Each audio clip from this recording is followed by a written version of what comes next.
want you to know, you was free before the buildings, free before the dead. Big Jimmy Major, big Jimmy. They can't handle this. They can't handle this. They don't want you to know. Yeah. Typical economy changing the sky. Yeah. Priest got the grain, priest decide. Writing in stone so you don't ask why. Gaslight nation, call it divine. Big Jimmy, they can't handle this. Bring it to the gate, better calculate. City turn to state, now they regulate. Started with faith, turn to control. Now they tax your body and your soul. And you let them. Started with the field, surplus stacking. Soon as that came, power started happening. Some don't work, call themselves elite. Writing all the rules while we starve in the street. K-Walls, pay the truth, we had that. Didn't need a throne, didn't need a plaque. Now they build a system, lock you in a loop. Double in the center, bring your grain, that's a scoop. Priest, British tribute, call it blessing. Yeah. But it's taxation in a holy session. Control the food, control their life. Lil Wayne voice, I see through you like a windshield wipe. It was never holy, never. Big Jimmy Major. Now flow, tigers flow. Same latitude, that's how empires grow. Water bring life. Ships bring gold. Now your whole existence bought and sold.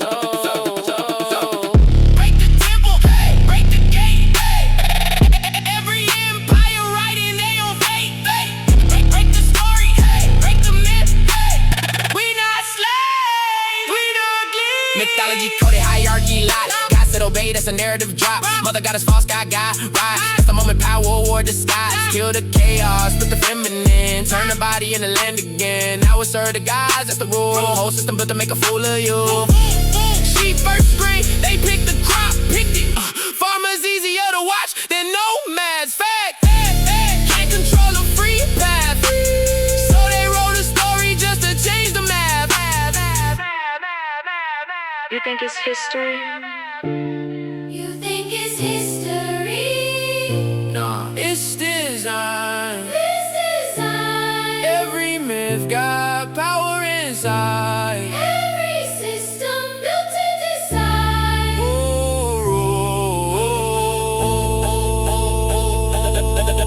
Let go, let it all burn. Big Jimmy Major. Chasing the sky, yeah. We see through it. Open your eyes. Gaslight nation. We don't comply. Nah, permanent future. We alive. Bring it to the gate. We break the gate. Rep city to the state. We break the state. They regulate. We liberate. Big Jimmy Major.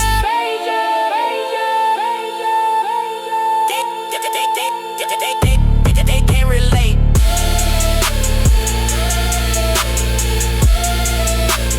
You was free.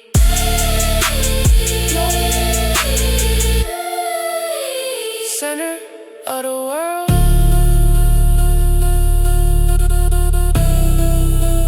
But you're still a slave in it. Unless you wake up. Wake up. Wake up. Big Jimmy Major.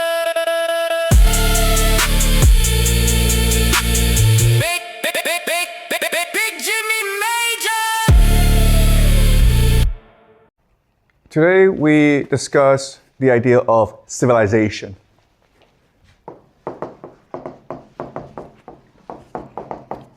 And first I want to present to you the general understanding of how we get civilization. Then I will present to you an alternative. Okay? So the traditional understanding is the Marxist understanding. This is the idea proposed by Karl Marx, and it's the dominant idea. So in the beginning, we were hunter-gatherers.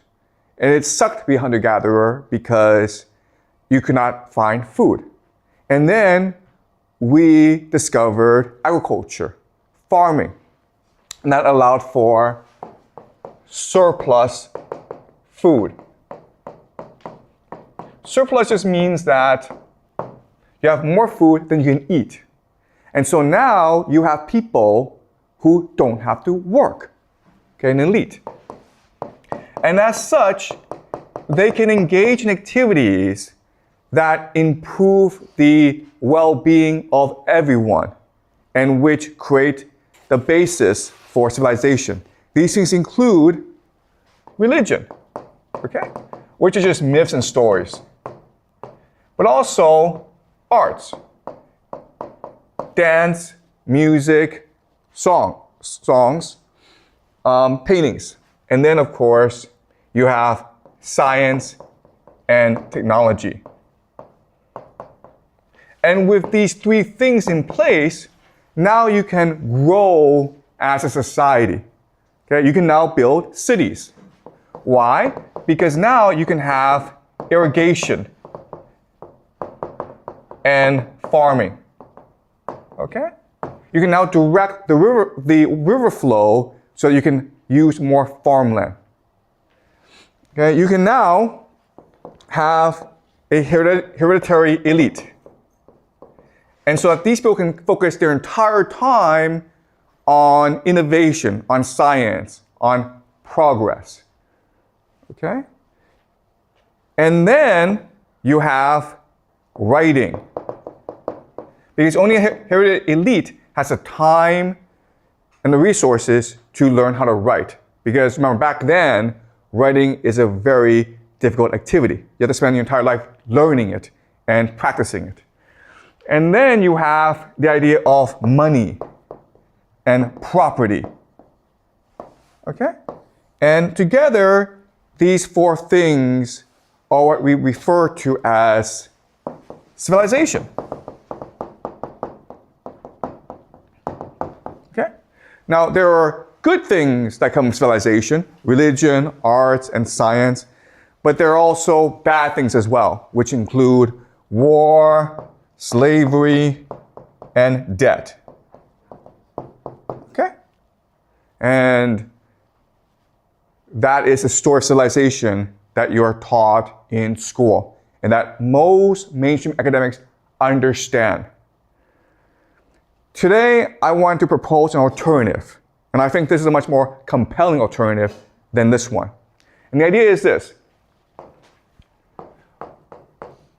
From the very beginning, we were religious, artistic, and capable of science. Okay? We do not need an elite to do this for us. We are all capable of doing this by ourselves. And the examples, of course, are the cave paintings that we discussed, as well as these religious settlements, Göbekli Tepe, Karahoyak. Okay? And as we discussed before, people come together to practice their religion, building temples, building monuments. And then slowly, around these temples, you have development of farming in order to sustain these temples, in order to practice the religion. But over time, what happens is that the temple people become corrupt. Rather than being elected by the people, rather than serve the people, they become hereditary, okay? They engage in rent-seeking. And so what people do is they just leave and build a temple somewhere else. Okay? And throughout this time, all these temples are being built. But in certain locations, the temples can also engage in trade. Why? Because they're the meeting place of many, many other communities. And as such, their real estate is the most valuable in the world. And so it's hard for people to leave, and the place just grows and grows and grows. And as this civilization grows, the people in charge create something called a temple economy. Okay? And this is just a primitive form of taxation. Basically what happens is that everyone brings food to the temple, and the priests then redistribute the food amongst everyone else. Okay? And that allows for public works projects like irrigation, mainly irrigation, but also more temples. Okay?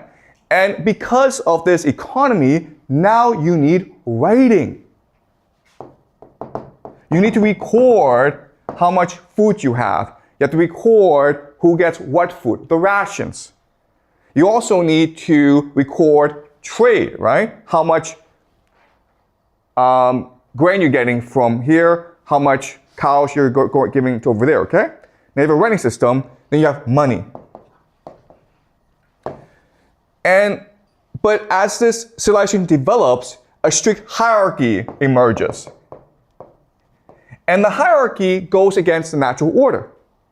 Also remember that people at any time can just choose to leave. So how do you make people stay where they are and just follow the natural order? Well, now you have to create mythology. Okay?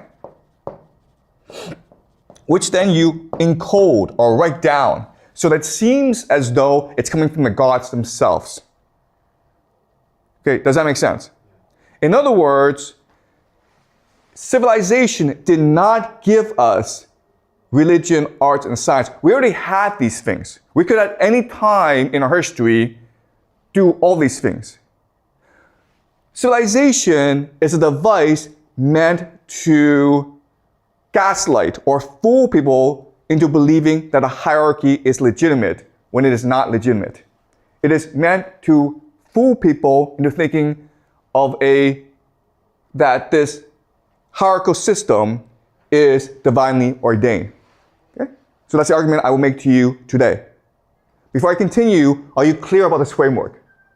This is a traditional framework. This is what you've been taught in school. The problem with this framework is that it assumes that we're all stupid. And if we're all stupid, it's hard to explain how we did the cave paintings, how we built Keblo Tepe, okay? How we did Karahoyak. It assumes all these things. This new understanding is that we're all capable of creativity, but eventually, because of social development, we have these large cities, and now the people in charge need to create civilization in order to justify the hierarchy. Okay? All right. So having said that, let's look at the 4 earliest major civilizations in our history. And they are, of course, Egypt, Mesopotamia, which is modern-day Iraq, the Indus Valley civilization. This is also referred to as the Harappan, okay? Harappan civilization, because their capital is Harappa. And then the last one, of course, is China, right? Now the question then is, why is that these 4 are the early civilizations? And they have 3 unique characteristics, okay? The first is their latitude. They're actually in the same latitude. They're not too hot and they're not too cold, which makes them perfect for agriculture. Okay, that's the first characteristic. Second characteristic is that they are by major rivers, right? So Egypt is, of course, by the Nile. Mesopotamia has been called the Tigris and the Euphrates.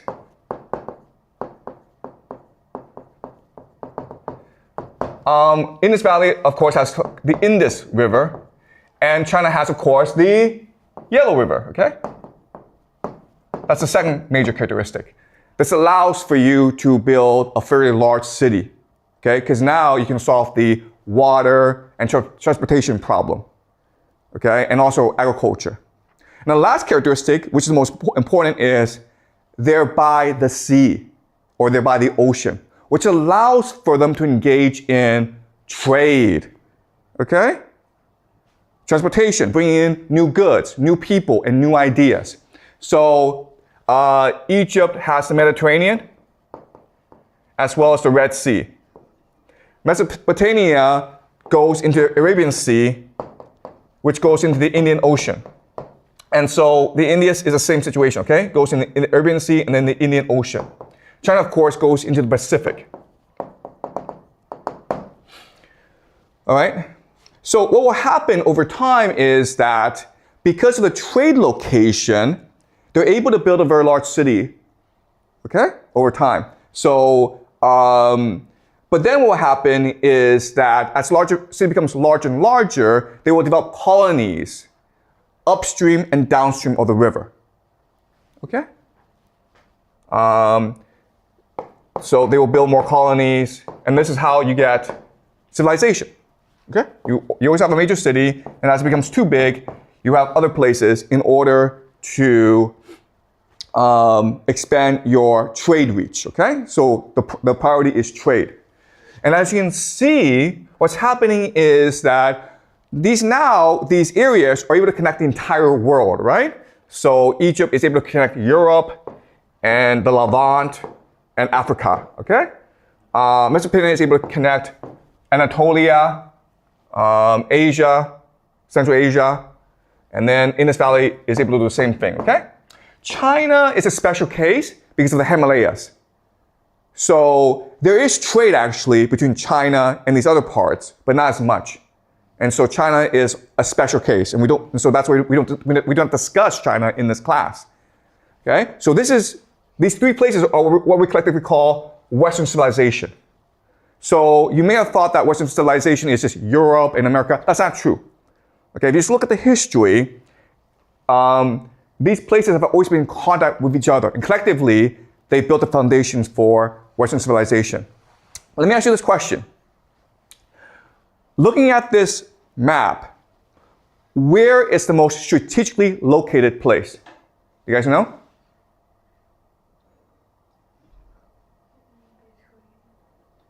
It's here, right? Does that make sense to you guys? This is right in the center of global trade. And guess what? This place is where human civilization began. This place is what we call Sumeria, Sumer, okay? And this is where writing was invented, okay? And this is where a lot of trade happened. Because if you just look at this map, Sumeria is what connects everyone to everyone else, right? If you're in the Indus Valley civilization and you want to get through Egypt, you have to first transport your goods to Sumeria, which then overland takes it to Egypt. Same thing with Egypt, okay? Same thing if you want to reach everywhere else. Does that make sense? That's why Sumeria was the first major civilization, okay? And they invented writing, as well as irrigation, as well as a lot of technology. And there's been a lot of debate about Sumeria, because one thing that puzzles scholars and historians is the language the Sumerians speak is not the same as the surrounding areas, okay? So that's why a lot of historians believe that the people in Sumeria came from somewhere else. And that may be true. Why? Because this is the major trade route, right? And it's possible that what happened was that different people came together in this area to trade, and they formed their own language. That is possible, okay? Also, scholars have been surprised or amazed at the rapid development of Sumeria. And that's why, okay, I don't know why, but there are some people on the internet who believe that aliens came to Sumeria and created humans, okay? These aliens are called the Anunnaki. And it's a really stupid idea. And what you learn in this class is that if you put humans together and they need to do something, they will do it very well. Okay, does that make sense? Okay? Necessity is the mother of creativity. It's because they have to come together to trade, to interact, that they create their own writing system. Okay? So if I were to take different people from the world and just dump them on an island, you guys would really quickly be able to develop your own language, your own writing system, your own civilization. Because again, necessity is the mother of invention. All right? All right, so that's the general framework we're working with. Any questions before I can continue? Okay, good. All right, so let's do the PPT.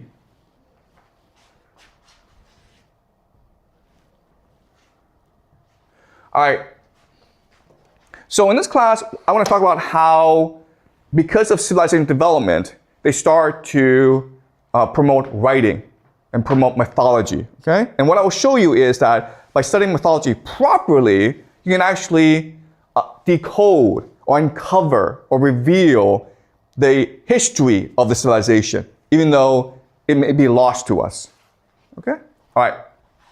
Let's continue. All right.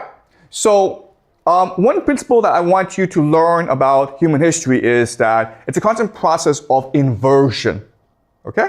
And what I mean by that is that as humans progress, or as human society grows and grows, they need to constantly innovate in their system, and they do it through inversion. So during the cave painting era, it was an egalitarian society, which was fluid, which was dynamic, and they were animistic, which meant that they believed that everything had God in it, okay? They were all part of God. And then with agriculture, you had the mother goddess civilization because you needed fertility, right? The mother goddess is able to give you more children as well as help you grow crops. But over time, as society became larger and larger, they started to go war with each other, okay? And now the male overtakes the female. Rather than worship the mother goddess, they now worship the sky god. And before, during the mother goddess, it was assumed that the mother goddess serves us because she's kind, she's compassionate. But now the sky god, we have to serve the gods, okay? And then as society becomes more hereditary, what happens often are civil wars where the prince kills the king, okay? The son kills the father in an inversion, okay? The last process is that over time, as society becomes more populated, you need a bureaucracy. What will happen is that the bureaucrats will collude together to steal power from the king, okay? The servant rules the king, okay? So this is a major pattern of historical development that I want you guys to remember. Remember that history is a constant process of inversion, okay, where the old order is being dethroned by the new order. Okay, so that's one idea I want you guys to remember, okay? All right, so basic framework we're working with is that before we started the mother goddess, where women were in control, and they focus on balance and harmony, okay, and fertility. And their understanding of the mother goddess is that she's kind and she's compassionate. Okay, so you don't really have to work that much. You just have to respect her, and she will provide you with a lot of babies and a lot of good food, okay? Now we go to the sky god. And different societies have different sky gods, but they're basically the same concept. So in Egypt, they have Ra. In Babylon, they have Marduk. In Greece, they have Zeus. In Rome, they have Jupiter, right? And the sky god demands struggle and toil, okay, to rape, exploit, control the earth, to take the mother goddess and to control her, okay? And you do that by building canals, by building farms. So it's a constant process of exploitation, okay? Not only exploiting nature, the mother goddess, but you're also exploiting each other. You go to war, you conquer other people, you enslave them, okay? It's a constant process of sacrifice and discipline. Okay, so this is the major transition.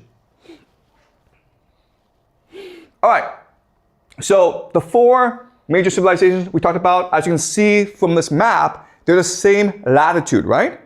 China's over here. Again, because of the Himalayas, they're blocked from the rest of the world, okay? But these three areas, Egypt, Mesopotamia, and the Indus Valley, you can see how close they are to each other and how they can easily access each other through the sea, right? And once they're able to access each other, they can then access other parts of the world as well. So right from the beginning, guys, it's really important, Western society was integrated through trade, through communication. And so the ideas, the people, were always in exchange with each other.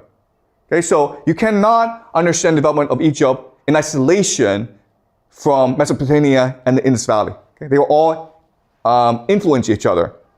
Unfortunately, because of Western prejudice, you're often taught that these things are separate from each other, okay? But they existed in dialogue with each other. All right, so the cradle of civilization is the Middle East. Why? Because of the Fertile Crescent, okay? So Sumer is where we consider the cradle of civilization. Because as I mentioned to you, it is the center of all global trade. It's where all civilizations meet. But as you can also see, it's also extremely fertile, okay? So this has historically been the wealthiest part of the world strategically is the most important part of the world, and it's still true even today, okay? That's why you have all these wars in the Middle East. That's why America is so supportive of Israel. Okay, so as I mentioned to you, what will happen is that because of trade, Uruk will become a large city. And then as the city becomes larger and larger, it will establish colonies elsewhere as well. And these will become the major city-states of Mesopotamia. And for thousands of years, they will fight each other until Sargon of Akkad unifies this region, okay?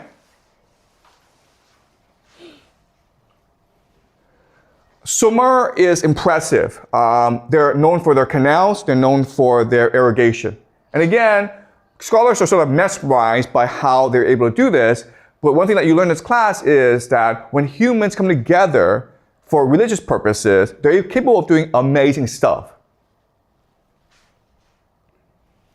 These are zaggurats, they're temples. Okay? And these zaggurats were the center of their civilization.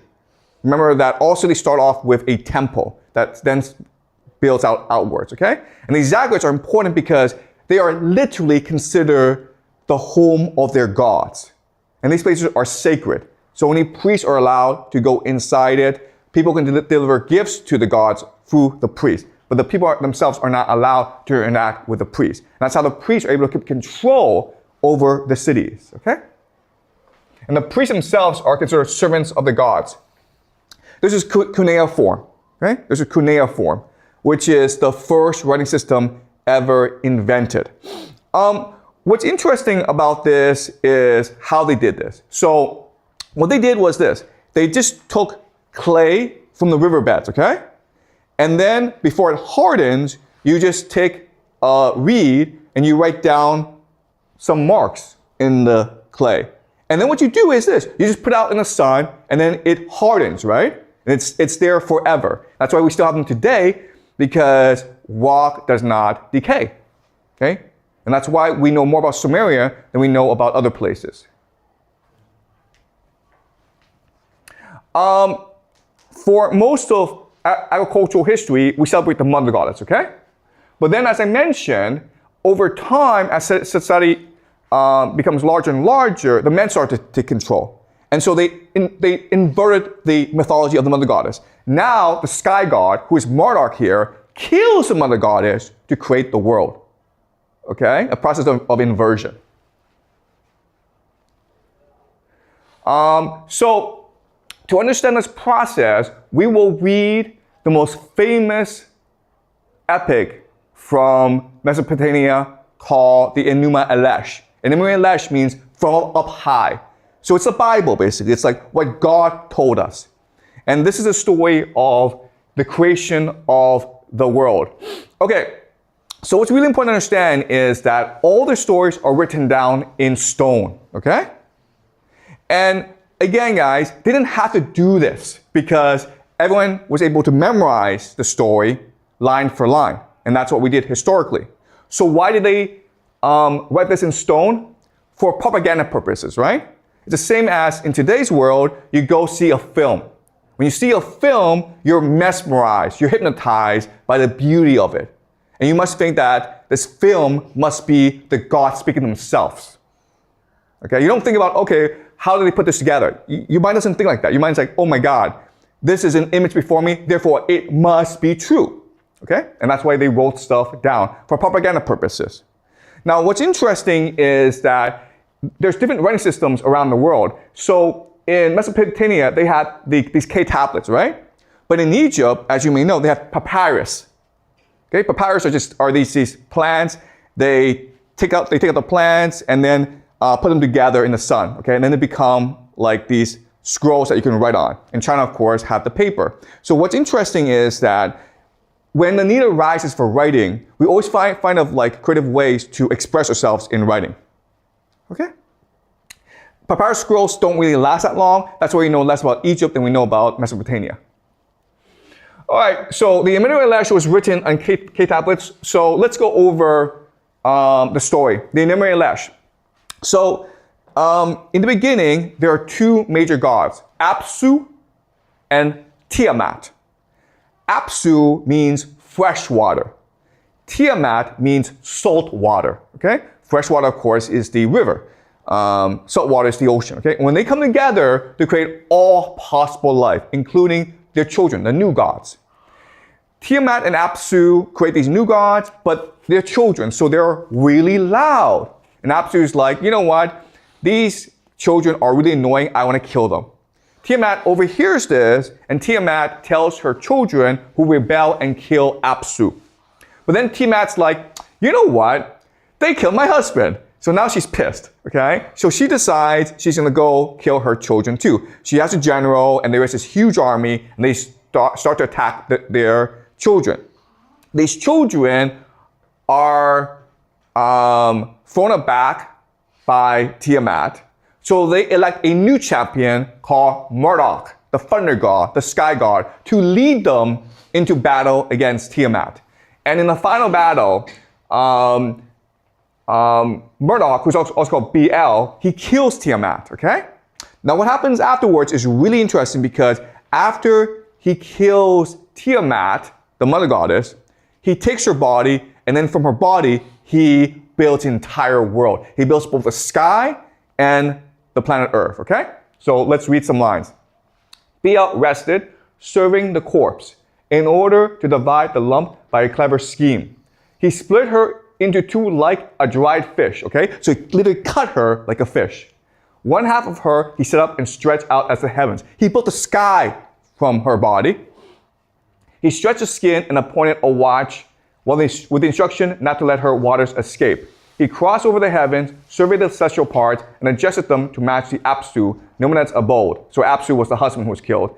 Beat measured the shape of the Apsu and set up Ezra, a replica of Escala. In Escala, Ezra, which he had built, and the heavens, he settled in the shrines Anu, Enlil, and El, okay? So what's important to understand is this. He's doing this to the mother goddess, okay? So not only is Marduk proclaiming a new order, but he's also proclaiming new values of struggle, exploitation, toil, right? Before, the mother goddess was a religion of balance and harmony.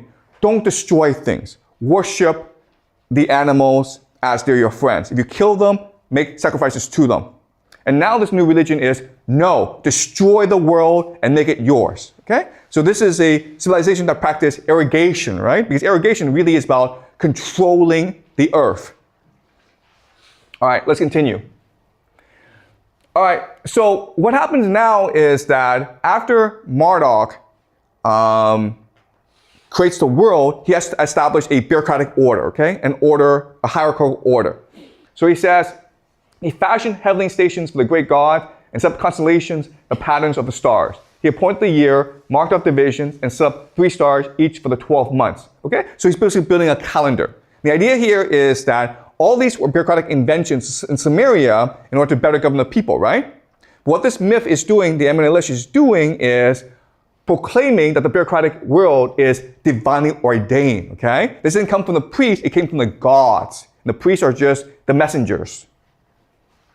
All right, let's continue. All right, so now that Marduk has built this world, he's like, you know what? I'm tired and I want a place to rest. So what I'm gonna do now is I'm gonna build a house, which is my temple, and then I'm gonna make slaves in order to serve me. And these slaves are called humans, okay? That's why we were invented, to serve the gods. Before we understood that the gods served us, helped us, or loved us. And now we must become slaves to the gods. Beneath the celestial parts, whose floor I made firm, I will build a house to be my luxurious abode. Within I will establish a shrine, I will found my chamber and establish my kingship. Okay? All right, so now he's going to turn humans into slaves. He conceived a desire to accomplish clever things. He opened his mouth, addressing Eel. He counsels that which he had pondered in his heart. I will bring together blood to form bone. I will bring into being Lula, whose name shall be man. Okay? All right. And the gods, by the way, are called the Anunnaki. Okay? That's why there are conspiracy theorists on the internet who say that we were invented by the Anunnaki. All right. So what Marduk does is that he takes his enemy, Tingu, and then he kills him, and then from his blood, he will create mankind. Okay? They bound him, holding him before Ale. They inflicted the penalty on him and severed his blood vessels. From his blood, he created mankind, on whom he imposed the service of the gods and set the gods free. Okay? Now, what's really interesting for us to remember is that throughout this poem, Marduk has different names, Bel, El, okay? And the reason why is that what happens in these epics is they take different traditions and they combine together into one composite story, okay? All right. After the wise Eel had created mankind and had imposed the service of the gods upon them, that task is beyond comprehension, for Nimrod performed the creation with the skill of Marduk. King Marduk divided the gods, or the Anunnaki, okay, the gods, into upper and lower groups. He assigned 300 in the heavens to guard the decrees of Anu and appointed them as a guard. Okay? So now he's going to create this hierarchy. So yes, all humans are slaves, but there's some humans who are better slaves than other humans, okay? And that's what explains the hierarchy. So as you can see, the enumerated Lash, it was written in order to justify the existing power structure. And honestly, this is a concept that's still true today, right? Why do we have schools? Why do we have media? Why do we have entertainment? It's to justify the existing power structure and social order, okay? All right. Now we get towards the end, and this is to establish that Babylon is the divine city. If it's divine, it means you can't leave it. You all want to be here, even though being in Babylon means you're enslavement, okay? Let us make a shrine of great renown. Your chamber will be our resting place, wherein we may repose. Let us erect a shrine to house a pedestal, where we may repose when we finish the work. When Marduk heard this, he beamed as brightly as the light of day. Build Babylon, the task you have sought. Let bricks for it be molded and raise the shrine. The Anunnaki wield the pick. For 1 year, they made the needed bricks, okay? So Babylon, the capital, is a city made by the gods for the gods. And then humans are there to serve the gods. Okay, so this is the divine order. This is the mandate of heaven. Okay, and as you will see, this is not just true for Mesopotamia, for Babylon, but also true for all major civilizations, including Egypt, okay? So this is a tapestry from Egypt. As you can see, the gods are in control. The gods are the puppet masters. And the kings are just being controlled by the gods, and then humans just do what the gods demand of them, okay? This is just the natural order. This is the mandate of heaven. This is the way that it should be. Okay, now let's talk about the Epic of Gilgamesh. So there are two major literary achievements of Mesopotamia. The first is the Enumerated Lash. The second is something called the Epic of Gilgamesh. As you can see, Gilgamesh, he is a giant human. He's a king. He's considered the first king of Uruk, okay? And he's so big that a lion is his pet. Okay?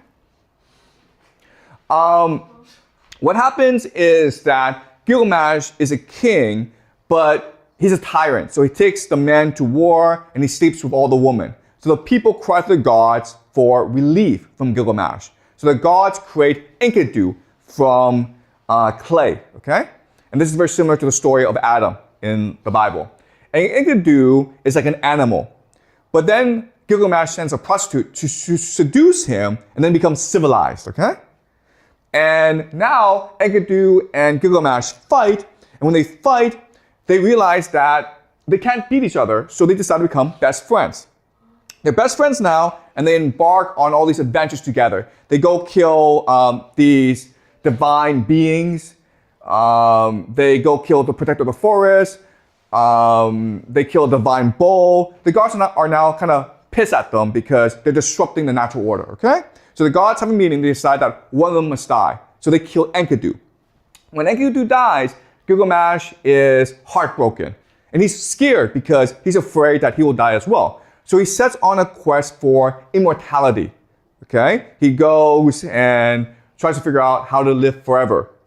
He ultimately fails, okay? And it ends with Gilgamesh returning home, and he sees happiness in the walled cities, in his people being happy, okay? So the moral of the story is that immortality is not about living forever. Immortality is about doing great things for your people so that you'll be remembered forever, celebrate forever. So the irony is that even though Gilgamesh failed in his quest, he ultimately succeeded in his mission because we have his epic, and so we're able to celebrate him even today. Okay, so it's a story that is being told. The question now is, why is this story being told? And one theory is that this is a concept of kingship. Being a king means not doing whatever you want. Being a king means to serve the people so that people will celebrate you and remember you forever and immortalize you in writing. Okay? That's a theory. All right, but ultimately Gilgamesh is a bureaucratic creation. And I'm going to explain to you how this creation works. Through this creation process, we can understand how human society develops over time. So in the beginning, what happens is that each region has local legends, okay?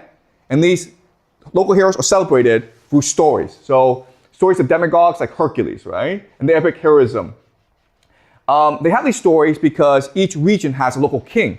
And this local king says, well, I'm the descendant of Hercules, and therefore I should rule over you, okay? And what will happen is that these stories become a test for the king. If Hercules can fight a lion, then you are his ancestor, descendant, right? You are his descendant, therefore you should go fight a lion, okay? And that's how you justify your kingship, through these acts of heroism that's relayed to you in stories, okay? That's the first step. Second step is what happens is that as these different areas become consolidated into a much larger area, these stories themselves become consolidated. So Gilgamesh was basically different heroes. One king comes to dominate a region. Then what happens afterwards is that as the region becomes larger and larger, you need a bureaucracy. So bureaucratic priests come into power, they add in morality and messaging to control the people and the king.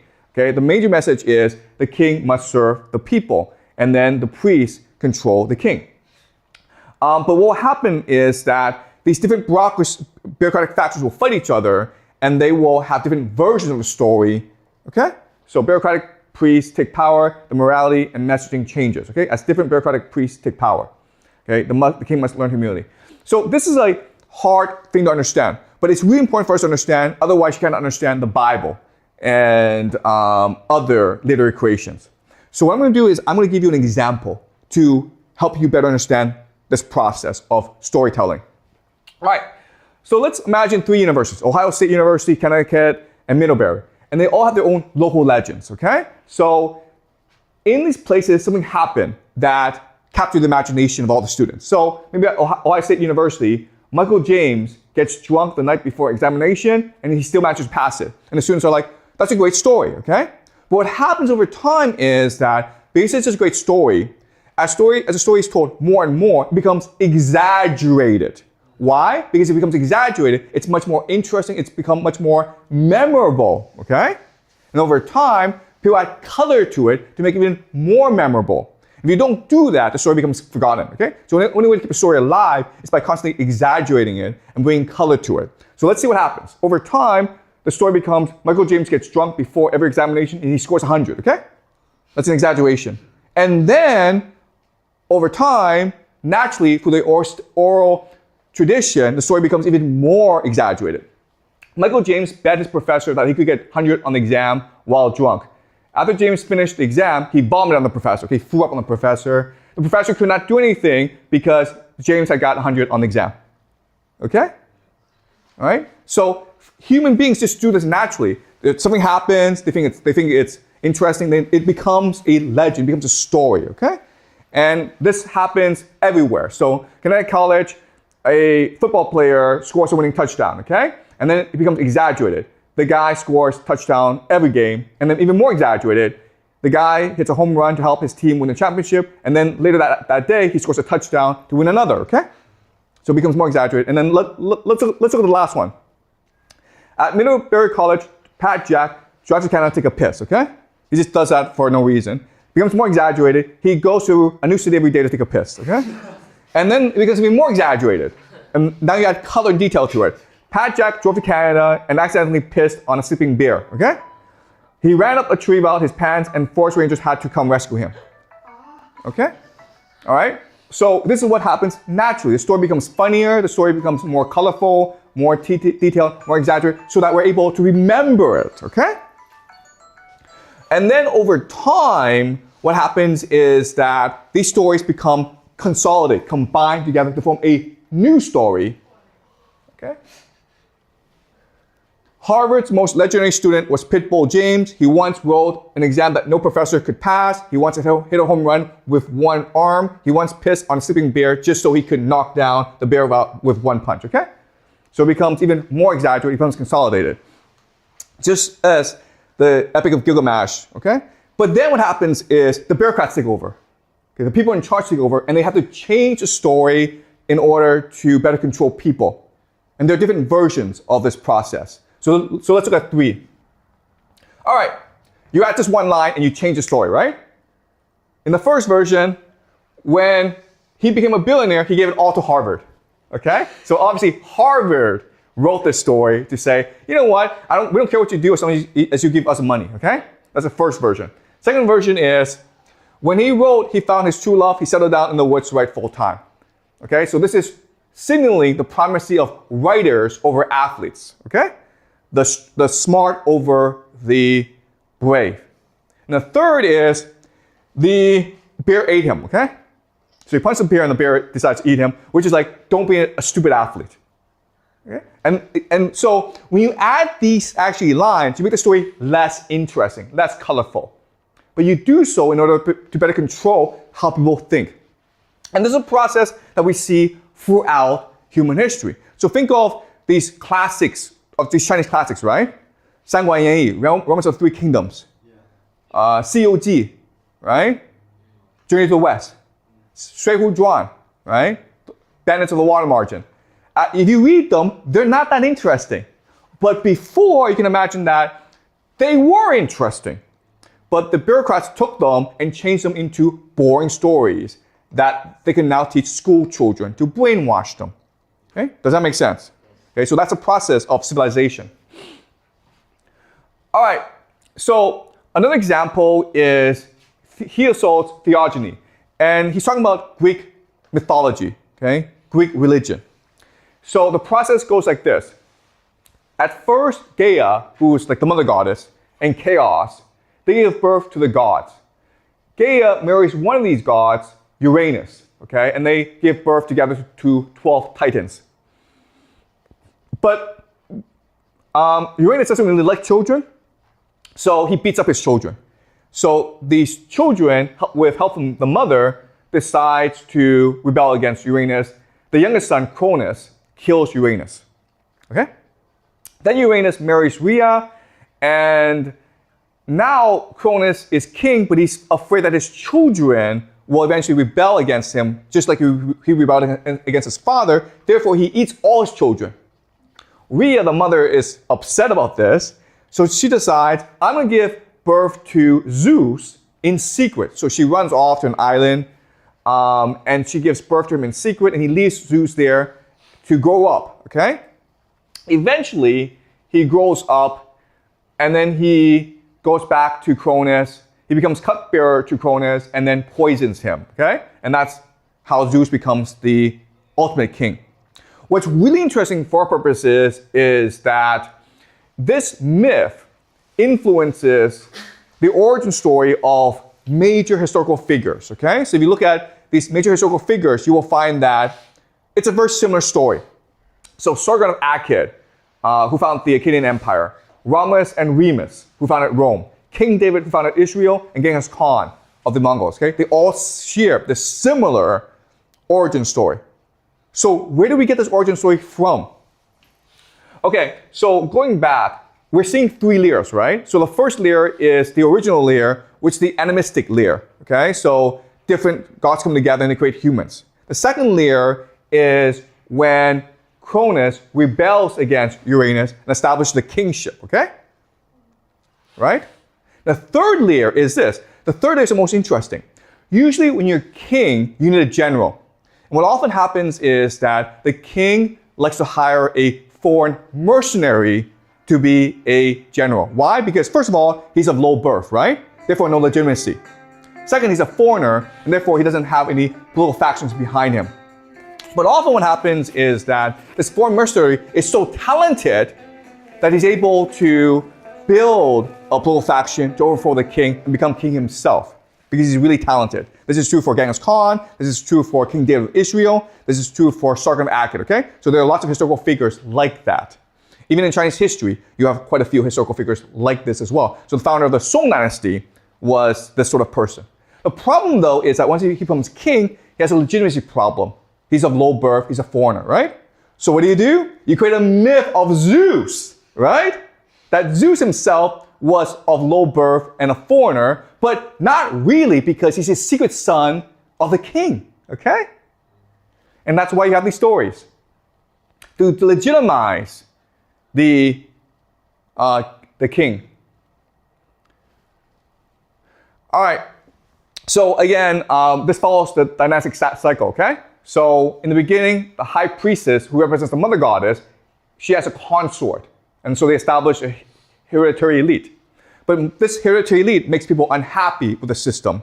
So then one prince or one of the sons decides, you know what, I'm going to form my own political faction. I'm going to become a warlord. I'm going to overthrow the queen and the king, okay?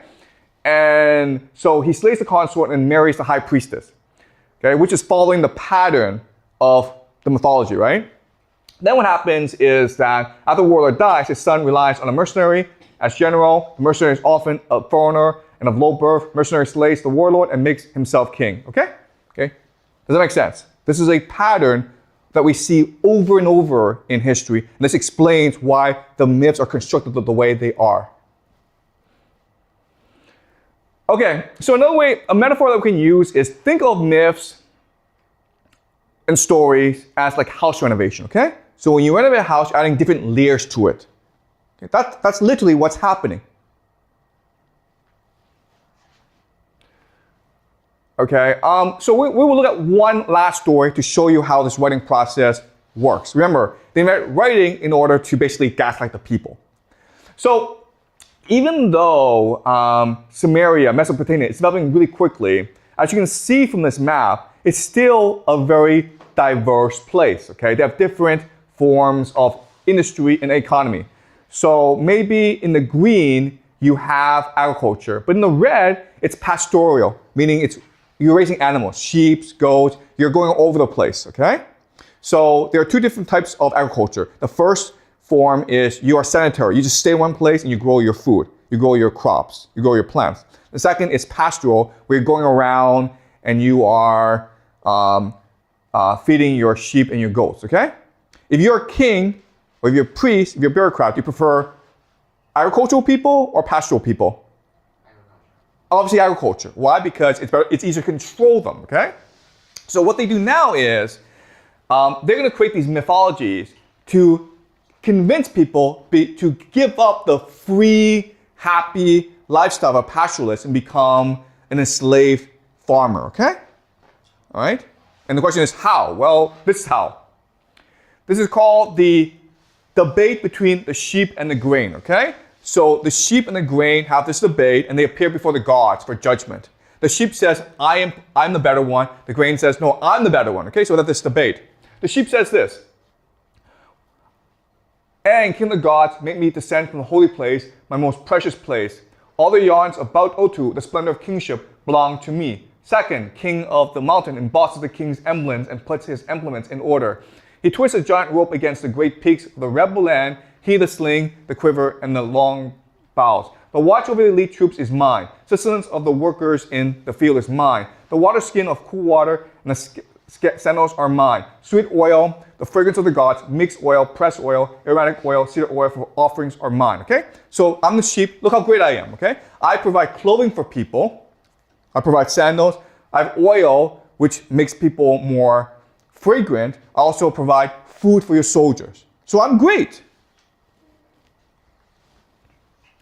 In the gown, my cloth of white wool, the king rejoices on his throne. My clothing is worn by the king himself. Isn't that proof that I'm the greatest? My body glistens on the flesh of the great gods. After purification, priest, the incarnation priests and the babe priests have dressed themselves in me for my holy lustration. I walk with them to my holy meal. Okay? So the priests, when they make sacrifices, they sacrifice the sheep. The sheep, the priests are not going to sacrifice grain, they sacrifice sheep, okay? But your hero, plowshare binding, and sharps are tools that can be utterly destroyed. What can you put against me? And answer me what you can reply, okay? So that's the argument from the sheep. The grain says, when the beer dough has been carefully prepared in the oven and the mash tended in the oven, Nikasha mixes them for me while your big bully goats and rams are dispatched for my banquets. On the thick legs they are made to stand separate from my produce. Your shepherd on the high plain eyes my produce endlessly. When I am standing in a furrow in the field, my farmer chases away your herdsman with his cudgel. Even when they look out for you from the open country to the hidden places, your fears are not removed from you. Fang snakes and bandits, the creatures of the desert, want your life on the high plain. Every night your count is made and your tally stick put into ground, so your herdsman can tell people how many ewes there are and how many young lambs and how many goats and how many young kids. When gentle winds blow through the city and strong winds scatter, they build a milking pen for you. But when gentle winds blow through the city and strong winds scatter, I stand up as a equal to Iskar. I am grain, I am born for the warrior. I do not give up the churn, the vat on legs, the endowments of shepherding. Make up your properties. What can you put against me? Answer me what you can reply, okay? Well, what grain says is, first of all, you don't need to protect me. I can protect myself.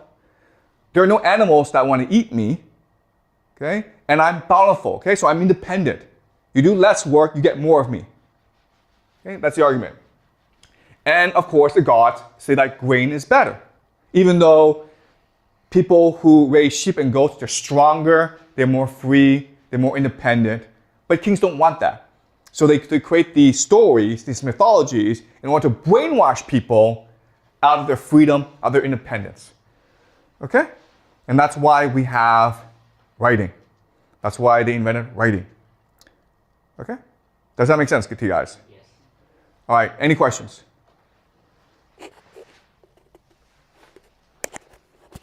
So my first question is, like earlier you mentioned that there are three ancient civilizations that are very close to each other, like Egyptian and That's right. So they, yeah, that's right. Yeah. yeah. And so my question is, like, are there any connections between their distance and how they made all of this myth and their methodologies of creating the gods? Okay, that's a really good question. It's almost impossible to us to answer how much they influence each other, okay? Because even if they were not in contact with each other, they would still come up with the myths that they had come up with in order to justify their hierarchy. Okay, does that make sense? So myth making is just a natural part of the human process. So do they share these stories together? Probably, okay? But what's important to understand is that these elites are also interested in differentiation. So if I'm in Egypt, I need to prove to my people that I'm superior to the people in Mesopotamia and Indus Valley civilization, and that's why I create the pyramids, right? Okay, if I'm in Mesopotamia, I need to prove that I'm superior. That's why I create the Ziggurat and the Epic of Gilgamesh. All right, so the actual process, it's hard to say. Okay, so another way of thinking of this is, how much are you influenced by American popular culture? Probably a lot, but how much? Okay. Also, whatever influence that you have, you still also refract it for your own personal needs as well. Okay, so that's a great question. And scholars spend a long time, decades, trying to figure out what the actual influence of each culture is on the other culture. And from my perspective, it's not important. We just have to assume that there is influence, that these cultures are in contact with each other, but ultimately at the end of the day, whatever they come up with has to be unique to their own culture. They want to prove that their culture is superior, and they want to, and they have to address local needs as well. Okay, does that make sense? Yes. Okay. And I have another question, is that I don't know how familiar you are with the Chinese culture, but in our Chinese culture, there is a god who created the earth, like his name is Pangu. Like there is this mythology of how Pangu creates the earth, and so my question is like, you can notice that in the Chinese culture, Pangu is a male, and he is the one who sacrificed himself to in order to create the earth. And in other myths, like in Egyptians, the creator is this female character. So in your opinion, like, do you think there is like what is the why is this different between? Okay. Yeah. So it's hard for us to say what the original myth was. Okay. But the process is this: in the very beginning, all gods should be asexual. Okay. So they're either non-sexual, like it's not male or female, or they are both male and female. Okay. Because in all traditions, the god has to be a balance of forces, right? So the male force and the female force. That's why we have yin and yang. But over time, what will happen is that they will change certain characteristics to reflect better the hierarchy. So maybe in the beginning, when females were in charge, Pangu was a female character. But over time, they'll change it to a male character. All right? It's almost impossible for us to go back and rebuild or reimagine what it was like originally. Okay? Okay. Thank you. All right. Okay, any more questions, guys? Okay, great. So I hope this makes sense. And next class, what we're going to do is we will talk about the steppes people, okay? The people in the steppes. This is civilization, so people who do agriculture. But remember that throughout most of human history, the major conquerors were people from the steppes, okay? So Genghis Khan came from the steppes. So we'll be discussing them next class, okay? All right, thank you.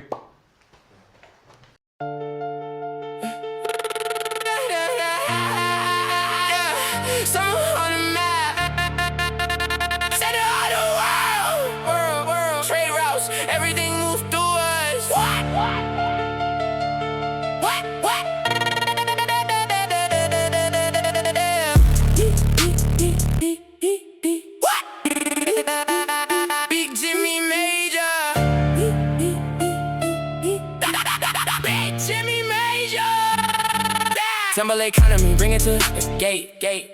Yo! Great for your life, better calculate. Write it down quick, gotta regulate. That's how a city turned into a state. White river on my side, yeah, we dominate. Trade, make a god, now we levitate. Started with faith, turn into control. Now they tax your body and your soul. Give it back. Now, in this tiger's flow, same latitude, that's how empires grow. Wanna bring life, shifts bring gold. City so big, make your freedom feel small, that's cold. Somewhere in the middle, everything passed through. Different tribes link roads that'll run it boo. They ain't need aliens, that's cap talk. Humans linked up, we the original app store, non-stop facts. Clay tablets, press and let it dry. First receipts ever couldn't even lie. How much grain, who get fed? Your whole existence fit on what they read. Wayne voice, I'm the pharaoh, what a metaphor. Every bar, pyramid, built to never fall. They wrote your life in stone before you born. That's not a birth certificate, that's a uniform. Yeah. I'm surgical with the syllables. Criminal, lyrical, tempo got the food, but the system political. Every civilization starts spiritual. Denim and power make it digital. I mean literal. Facts, straight route money got them feeling immortal. But every empire got an expiration. That's the portal. From barter to currency, curse on me. Curse, whole world working, but the priests work free, that's courtesy. They don't work. Never did. Temple economy, bring it to the gate. Praying for your life, better calculate. Write it down quick, gotta regulate. That's how a city turned into a state. Policy coded, hierarchy lock. God said obey, that's a narrative block. Point it at your mind, make it free, will stop. Marduk, rising mother goddess drop. She fell. Kill the chaos, build the sky. Turn her body into earth, that's a homicide. Wayne voice, they killed the feminine divine. I rewrote the cosmos just to keep the bloodline. Now it's served to God, that's the rule. Whole system built to play you like a fool. Sheep versus grain, they pick the crop. Farmers easier to watch, cause they can't hop. No man's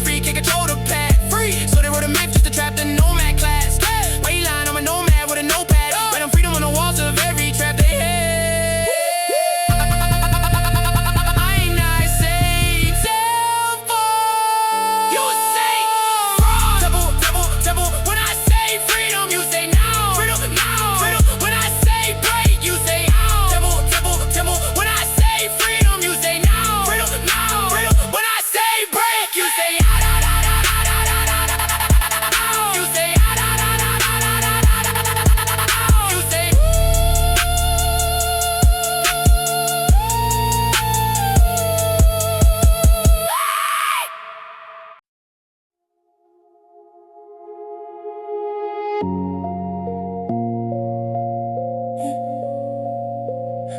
we start at the beginning. The beginning. Not history. Memory. Big Jimmy, Major. We forgot what we are. More than flesh, more than stars. They told lies from the start. We forgot what we are. We divine. They said life just random chance. Mutation made us what we am. Survival of the strongest wins. That's the lie they built it in. So we monkeys chasing lust, just animals. We survive, then turn to dust. But something deeper in my chest. Tell me that ain't all of us. Ain't all.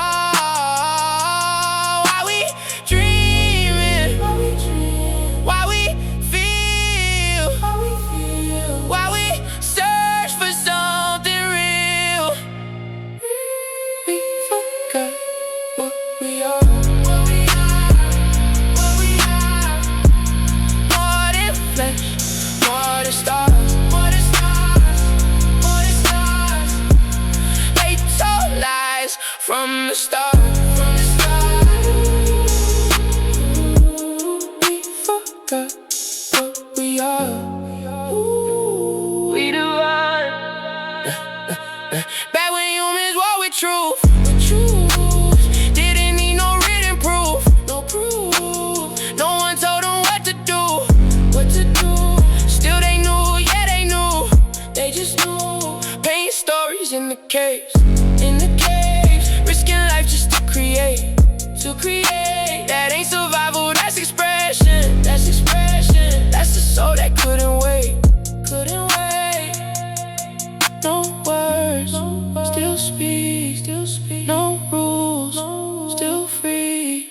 We was one with everything. Life and death the same thing. Kill the lid and give respect. Balance in the way we think. Felt each other without speech. Hearts connecting out of reach. Call it telepathy or love. Either way, it's something deep. It's deep. They can't teach this. They removed it. You still feel it. They just mute it. We forgot what we are.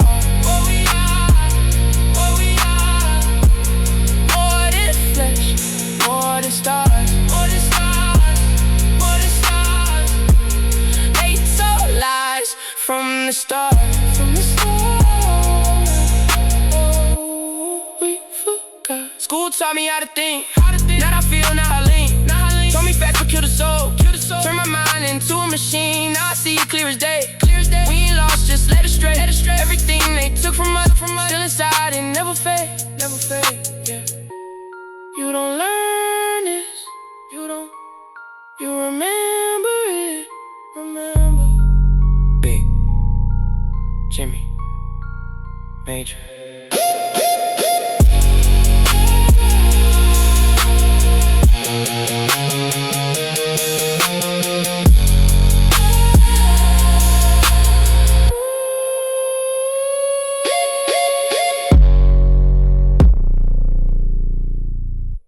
So today we start a series on the entirety of human history. Well, we're going very fast. And again, what's important is for you to understand the concepts. And so if there are ideas you don't understand, it's very important that you raise your hand, challenge me, and ask for clarification. So we start off with the dawn of humanity. And this is Charles Darwin. And arguably, he is the most influential thinker of the past 20 years. And the reason why is he wrote a book called The Origin of Species, and he presents to us the theory of evolution. And you all know the theory of evolution because they teach this to you in school, and it's embedded in our everyday lives.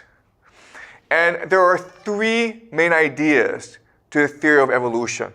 The first is that it was all accidental. So you have these genetic mutations, and the mutation that is best fitted to survive in the environment would win out. Okay? So it's all a random, accidental process. That's the first thing.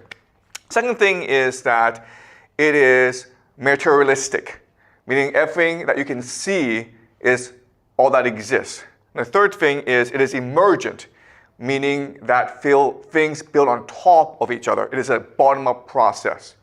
Now, the theory of evolution marked a turning point in human history because before, European countries were Christian. And Christians believed that there was a divine God who created us. And as such, we were all equal before the eyes of God. Therefore, you cannot go and enslave other people. You cannot go and kill other people. As well, there were three main ideas to Christianity. Okay, the first idea is one, omniscient and omnipresent God. The Spirit, the Holy Spirit, is what infuses life. It's what gives meaning and purpose to life. And the world is a mystery. We have to hold faith. There are things that we cannot understand. God has a plan, but it is a mysterious plan. And so we must be humble and serve the purpose of God. Okay? And the theory of evolution destroys this conception of the universe and introduces a more materialistic one. So why did this happen? Well, it happened for three reasons. The main reason is that we live in the 19th century, when Darwinism came into being. Europeans were engaged in a process of imperialism. They were going around the world and conquering other people and colonizing other people and essentially committing genocide. So they needed a theory to explain why this was happening. And Darwin's theory of survival of the fittest was the most appropriate theory. And the idea is that the world is divided into races, and the white race is superior to everyone else, and therefore the white race has reason, has legitimacy in colonizing other people. And evolution would give rise to racism and eugenics, okay? So before Darwinism, we didn't really have a concept of race because everyone was equal in the eyes of God. And now with the rise of Darwinism, the world is divided according to race. As well, because of evolution theory, people started to believe in eugenics, which is the idea that stupid people who are not white, they should be sterilized. Because if we let them live, all they would do is dilute the genetic pool, okay? And even today, guys, there are still many people who believe in racism and eugenics. The thing about evolution that's very important is that it's a theology, okay? What does that mean? It means that it's a theory of human progress about God. So even though evolution thinks that genetic mutation is an accident, the theology is that, well, the strongest survive. And that's what's right, okay? So might makes right. So in many ways, evolution is a rejection of Christianity. So you would think that Christians would oppose Darwinism and evolutionary theory. But what was surprising is that when the book came out in 1859, only in 20 years, the theory of evolution would come to dominate the entire Western world. It became the dominant idea in schools, in universities, in the sciences. And even today, evolution is a dominant paradigm, meaning that you cannot question evolution. If you question evolution, it means you're crazy. Okay, but I'm crazy, so we're going to question evolution today. All right, so you've studied this in school, but evolution means we came from monkeys, apes, and then there were different species of humans, and eventually the best, our species, the Homo sapiens, won out. Okay? So what evolution says is that we are just a monkey, guys, okay? We're just a monkey. And what do monkeys do? Monkeys like to have sex, monkeys like to eat, monkeys like to fart. That's all we are. We're just monkeys. All right? And this is the evolutionary tree of primates. But there are certain problems with this theory. Okay? The first problem is, if you look at evolutionary theory, what you should have is tremendous diversity as the species develops. But so why is it that we only have one human species? Okay? Why aren't there many different ones? Well, the argument is that there were many different species before, but we won out. Okay? Okay, that's fine. But another problem is, why are we going all around the world? Okay? So all species of human beings like to migrate. But primates don't do that. Why is that humans like to migrate? And so the explanation often is, well, because of climate change, because of war, because humans are chasing game, okay, bisons and food. But then how do you explain these people, okay? These are people who went to populate the Pacific Islands, Micronesia. That's kind of weird. First of all, it's really dangerous to go out to the Pacific for months and months, right? Also, like, how do they know that there'll be islands waiting for them in the Pacific? So that's something that's very odd about human beings. In fact, there are lots of things that are really odd about us that other animals don't do. For example, we're very religious, okay? Okay, so the Neanderthals are supposed to be before Homo sapiens, but as you can see, what we've discovered are these religious ritual sites, where the Neanderthals engage in religious ritual practice. That's kind of weird. What does religion have to do with survival? In fact, you can argue that religion is a waste of time. Why aren't they hunting? Why are they using so much resources and time in building these ritual sites? Okay? Homo sapiens did cave paintings. And these cave paintings, I will show you later on, they're extremely elaborate. As you can see, it's very time-consuming to actually do these paintings. Also, these paintings are in caves, deep inside caves that's very cold, and where there isn't much air. So it's kind of dangerous, actually, to be in these places.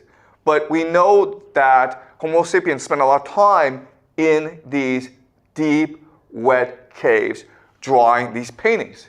That's not very utilitarian. Why would we do that? So that's a mystery. Okay? Also, when we drew on caves, we figured out how to make it artistic. So we figured out that red ochre would give us red-yellow pigment on the caves. We also used charcoal to use black. Okay? So we were very creative. We were very resourceful. All right, so we know a lot about the Ice Age because, as you can imagine, during the Ice Age, things freeze over, so they can be easily preserved. And actually, for most of human history, we were in the Ice Age period.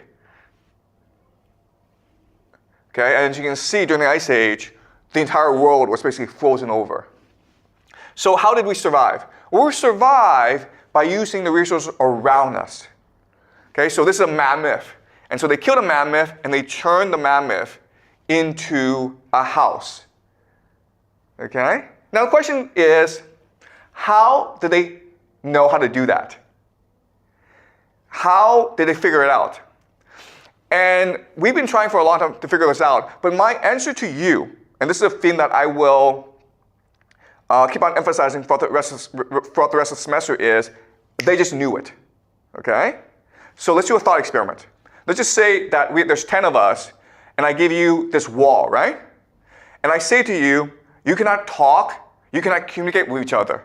All I want you to do is draw a picture. Now you would think that the picture would be disgustingly ugly. It would be incoherent. But if you actually do this experiment, something weird and wonderful would happen, okay? There's 10 of you, you're not communicating, you don't have a plan, there's no draft, but one of you would draw something, okay? And then the rest of you would see that something, and then you would draw something else, okay? So for example, maybe you draw a sun, then you draw a tree, then that other person draws a mountain. Okay? It's almost like telepathy. And that's how we are. If you put humans in a group, they would know instantly how to work together. And they would know how to share ideas together. And so that's the idea I want to present to you. All this stuff is, all this is because of intuition. Okay? No one said, hey, there's a mammoth, let's go kill it for food and for housing and for clothing.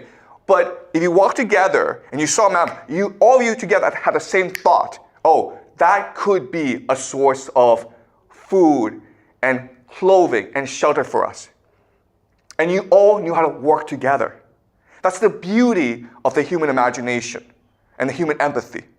And that's something that back then they practiced a lot, but we've lost because of civilization. Okay? Does that make sense to you guys? All right. And as you can see, back then, humans were just very good at working together. No, you didn't need to have a boss to say, okay, you should go and hunt bisons. You should go and you should make clothes. You should go and you should feed kids. Everyone knew exactly what to do. And you didn't have to communicate. But also what's really interesting about this time period is the diversity of human organization. So what I mean by that is that in different times of the year, in different locations, humans would form different organizations. So most of the time, maybe there'd be groups of like 5 to 10 who would go and get food, okay? But then you have some times of the year when you have these religious festivals where hundreds, possibly thousands got together and you celebrated your God together.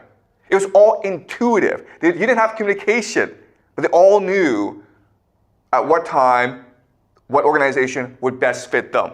If you didn't like the situation, guess what? You'd go somewhere else and start your own organization. Okay? So early human history, it's a very diverse, very dynamic, very creative period in our lives, even though we've forgotten about it. Okay? And the clearest example of our creativity are these cave paintings that were discovered recently, but which date back 30,000, 40,000 years. Okay? You can see how beautiful these paintings are. Whoever painted these paintings put a lot of care and devotion into them, okay? It's not just kids playing. It's adults who've spent a long time purposefully ensuring that every detail is exact, okay? Then the question then is, how do they do this? Because there's no paper, there's no planning. And again, I present to you the idea, the imagination. They dreamt this. They had a dream, they saw the picture in their heads, and they went and drew this in a cave. Because they want to express themselves. They want to leave a legacy. They want to leave a memory. There's a calling in you to be creative and to be imaginative. Okay? All right. So, and you can see there's a lot of diversity. This is a story, right? Because you have these horses, but then you have these predators, lions. Okay? So this picture is telling a mythology. It's just telling a story of how nature works. Okay, so people are observing nature, and what they see is a cycle of life and death, of destruction and renewal. We're all together. We're all unified. We're all one. It's balance and harmony. And that's why if you were to kill these animals, you also had to commemorate them. Okay, does that make sense? Okay? Because this is a world of balance and harmony. If you kill these animals and you eat their food, you must thank them for their sacrifice by commemorating them. It's the same thing as later on, when humans fight in battles, we build monuments to celebrate those who were fallen, right? Because we want to create balance and harmony in the world. We want to commemorate those who made our lives possible. Okay? So in this world, what matters are these animals, because these animals are what gives humans food, and clothing. Okay? Okay, you can see how beautiful these pictures are. Like, do you see how lifelike the animals are? Okay, so clearly, we humans had all this creative potential back then. All right. Okay, this is in Spain, in Altamira. This is a bison, and you can see the red ochre, how beautiful it is, okay?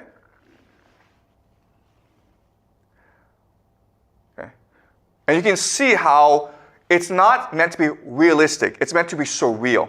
It's meant almost to be a mythology. There's a story being told in these pictures.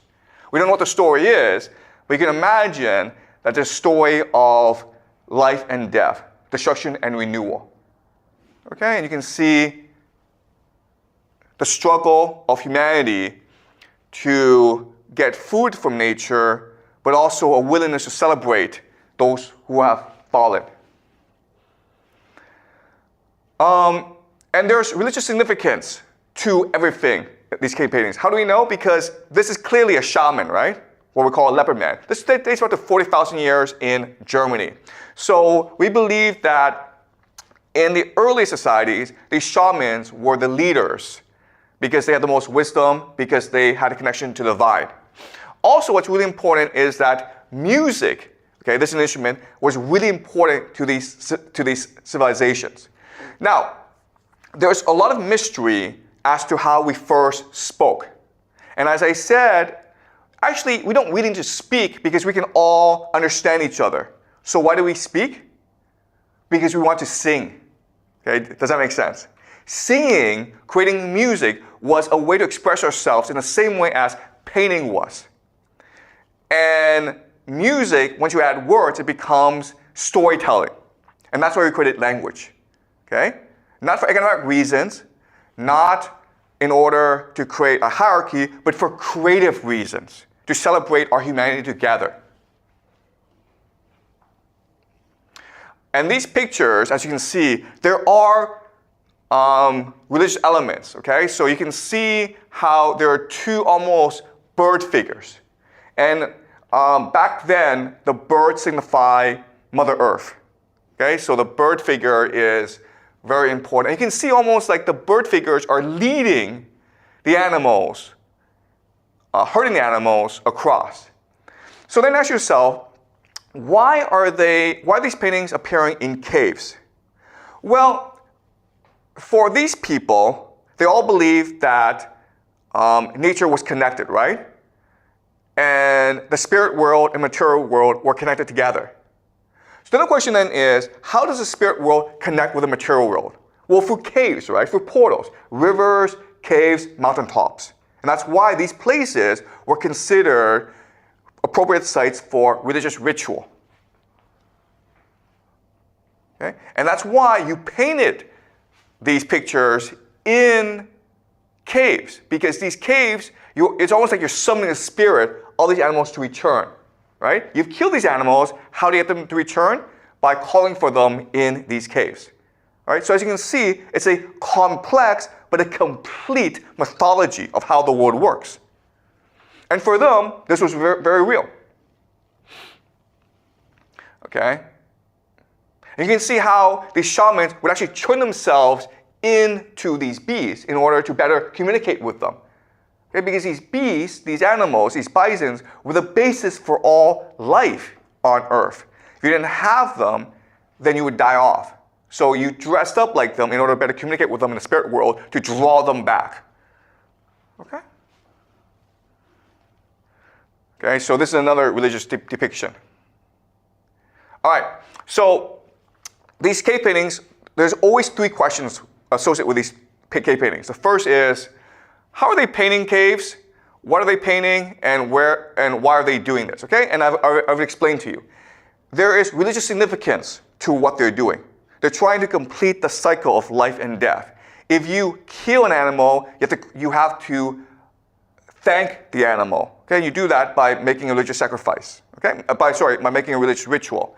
What are they painting? They're painting the story of life itself, right? They're trying to paint a picture of how life works. A cycle of death and life, destruction and renewal. And everything's connected together. The stars, the caves are portals into the spirit world. And that's why you celebrate them. Okay? And how are they painting the caves? They're painted together and they're using red ochre and charcoal. What's most important is that because these caves actually lack oxygen, when they're painting these paintings, it's almost like they're in a trance state. Okay, does that make sense? Because you don't have enough to breathe. So it's almost like you're on the precipice, the edge of life and death. And it's almost as though you are actually communicating with the spirit world as you're doing this. So it's all divine inspiration, all divine intuition, okay? So what they believe is that when they paint, they're channeling the power of the spirit world. It's not about us using our experience to paint, it's we are channeling actually the divine when we do so. Okay, and the same thing when we sing or when we tell stories. We're not doing this out of our own will. We are only a portal or a mechanism or a channel for the divine to communicate with everyone else. Okay, so does this make sense? Yeah. Okay. All right. The other thing that's really interesting about these cave paintings is we find symbols inside these cave paintings. So this is Genevieve von Pitziger, who is a Canadian archaeologist. And she spent decades going to different caves in Europe, and she cataloged all the different symbols. Okay? So these are not pictures, they're symbols. And as you can see, there's a lot of them. Okay? So why would they have these symbols? And also what's interesting is, if you think about it, this is a writing system. In other words, they have the capacity to write, but they chose not to write. Why? Because if you think about it, in this world, writing is a corruption, right? When you speak, you're channeling the divine. So when you are writing something down, you're actually counterfeiting the divine, okay? Also, remember that for them, talking is really like singing, right? And you cannot capture music in the written form. So it's almost like a corruption of the song, okay? And also, for them, this is really important. Everything is meant to be a communal experience. When you sing, when you talk, when you paint, we do it together. Okay? But when you write, it's a solitary experience. And that's why, even though we humans, from a very, right from the beginning, we have the capacity to write, we chose not to write. Okay, this is really important for us to understand. Writing was a conscious decision. It was not a technology that was invented later on. We just chose not to do it because we thought it was a corruption of the natural world, okay?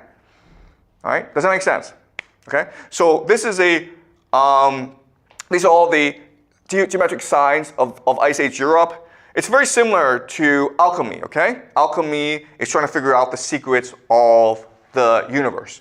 So the question then is, where do they get these signs? And the answer, of course, is it came to them in a dream, or they were inspired with these signs.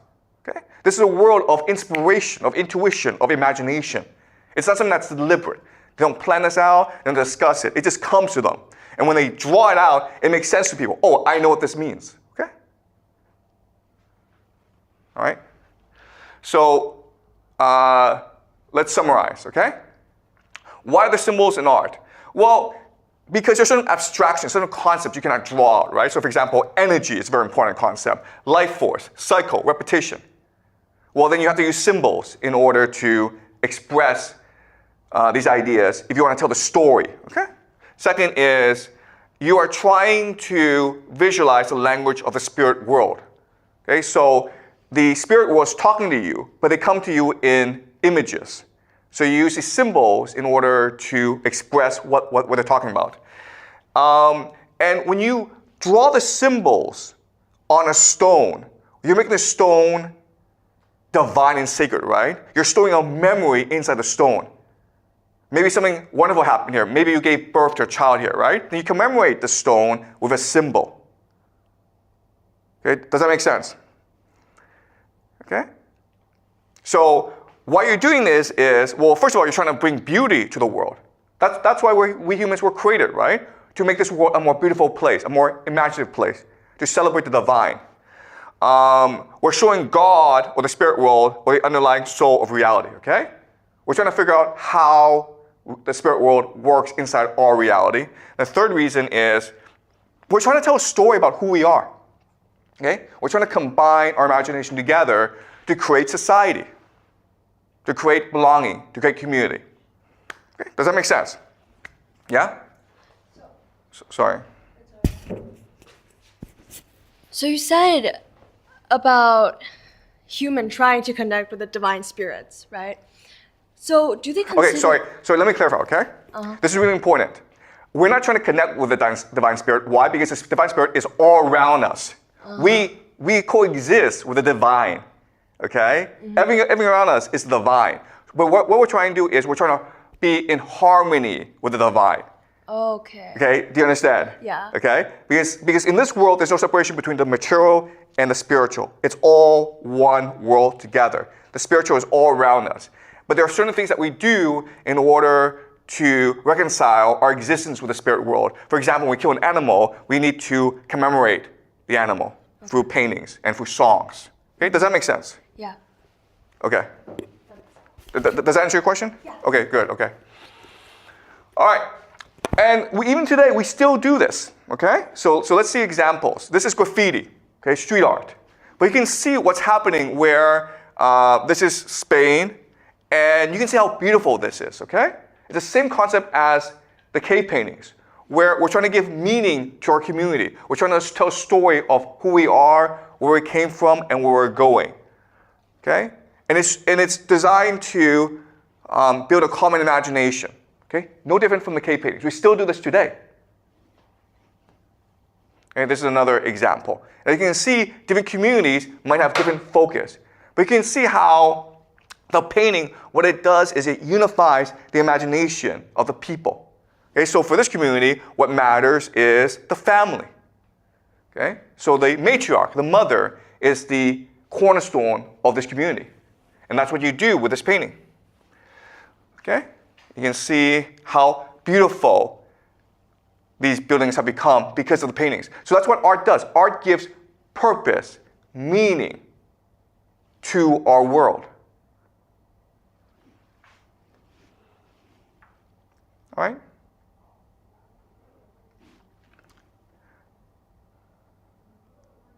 Okay, so some really important concepts I need you guys to understand. Okay, and we'll go over this as a semester progresses. And these concepts are going to be counterintuitive for us, okay? But the first concept I want you to understand is pre-literate people, okay, people who could not read and write, they were more intuitive, they were more imaginative, and they were more empathic, okay? Meaning, I can know your emotions right away. I don't have to ask you anything. I don't have to ask you how you're feeling today. I know exactly how you're feeling right away. Okay? All right. So we can see this. This is Inuit art. Okay? So this is art by Native people. So even in communities of today that hold to this tradition, you can see how they perceive the world, right? They perceive the world as unified. The gods are with us. In fact, everything we do is a celebration of the gods. So our house is our temple. Okay? The temple is not a place you go and celebrate the gods. You celebrate the gods in your house if you have enough faith to turn your house into a temple. Okay, so this is Inuit art. Okay, and if you go to like many native communities that maintain the traditions of the Ice Age, they're all like this, okay, in their perception. But the problem is they cannot communicate it using modern language. So we just think they're stupid. Okay, they can't write essays, they can't give speeches, and so therefore we think they're stupid. But they're not stupid. It's just that they're focusing their energies on empathy, on imagination, on intuition. All right, so let's give examples of empathy in action. And this is true for the entire world, okay? So once there was a horse in America that could do math. All right, so the horse would go on stage, and then the trainer would ask the horse a question, like, what's 2 plus 2? And the horse would be like, nay, nay, nay, nay. And I would be like, oh, the horse can do math, okay? So the horse cannot do math, okay? I'm telling you right now, the horse cannot do math. So what the horse is doing, think about it, is the horse is reading the room, right? Because the people who pay the money to go into the theater to watch the horse do math obviously believe the horse can do math. Okay? So what happens is when the trainer says to the horse, what's 2 plus 2? The horse is neigh, neigh, and the horse is watching everyone, okay? And as the horse comes to the answer, the horse sees that the people are like really excited, okay? Their eyes are bulging. Their breathing is faster because people are in anticipation, right? The horse says, oh, now I know the answer. Okay? This is empathy. Animals can do it, we can do it as well. It's actually our superpower. Okay? Does that make sense? Right? Second example is telepathy. So in America right now, there's a very popular podcast called the Telepathy Tapes. You might have seen it, you may have heard of it, okay? The idea is that kids with autism are able to read the minds of their parents. Guys, I'm telling you right now, kids, the autistic kids cannot do that. They do something else, okay? So let me tell you a story of how they do this. In China, there's also a similar case where a mother in the countryside, okay, so she's not educated, she has no money, but her son is autistic. It's an autistic boy, doesn't really speak, cannot make eye contact, okay? Lots of issues, cannot go to school. So one day, the mother contacts CCTV, the national broadcaster, and says, hey, my son can read my mind. And, you know, these are TV people, so like, okay, this will make a good documentary. So they fly all the way down to this village, this poor village, and the mother is, you know, doesn't speak great Chinese. So they have to film this process, okay? So what happens is, the boy is put into a room by himself. And then the mother is given a number, okay, like maybe 5. Then the mother goes and asks the boy, please read my mind. And the boy says, you saw the number 5. And it's pretty amazing. And of course, it's not really believable. So this documentary team spent days and days to figure out what happened. Okay? Finally they brought in artificial intelligence, AI. What the AI figured out is, it's the pitch of the voice that gives the answer. Okay? So the mother is saying, read my mind. Read my mind, okay? And the difference in the pitch, there's a different number in that pitch. But the problem is, it's so subtle that only the boy can hear the difference in pitch. We humans, ordinary humans, cannot hear the difference. And so the documentary crew confronted her and says, listen, the AI, our artificial intelligence system tells us that what you're doing is you're cheating. You are using pitch to give signals to your son. Is that true? And the mother is like, yes, I'm sorry. Yes, it's all a lie. We're poor, my son is autistic, I want my boy to go to school. I want my boy to get professional help. And that's why we devised a scheme in order to trick you so we can get some television coverage, and then maybe we can get some donations, maybe some people will help us, okay? And that's why we did the scheme. And so that's it.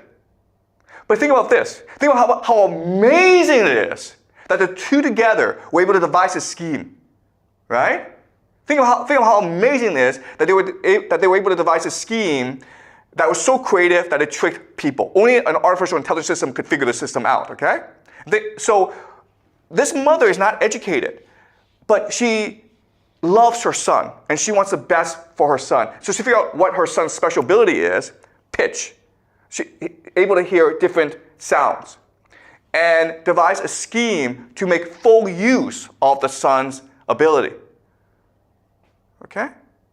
So that tells us the power of the human imagination if we truly love someone. Okay? So they created a hidden emotional language together, which again is amazing. And it's something that you will see when two people actually love each other. They will create their own language that only they can understand. And the last example is some cooperative painting, right? So we discussed this where if I put 10 of you in a room and I give you a blank wall and I ask you to draw, the pictures you're going to create are going to be pretty amazing, okay? You're not allowed to speak, you're not allowed to cooperate, you're not allowed to plan it ahead, but I guarantee you, when the 10 of you get together and you start drawing together, you will draw a great picture. And the reason why is not because you want to draw a great picture, it's because you all want to help each other. You don't want to let each other down, okay? Because of cooperation, because of empathy, you want to be at your very best. You want to be at your creative best. That's the secret to creativity, okay? When you're able to find a purpose and meaning in other people, your creative potential will be fully released. Does that make sense? All right. So back to the horse example. If you ride a horse, one thing that you will learn over time is the horse can read your mind. Okay? And so this is a polo game. And if you watch a polo game, it's pretty amazing because you can't speak to the horse, right? But the horse will know exactly, instantaneously, what you want to do. If you want to turn right, the horse knows, turn right. Even before you think the thought, the horse will know.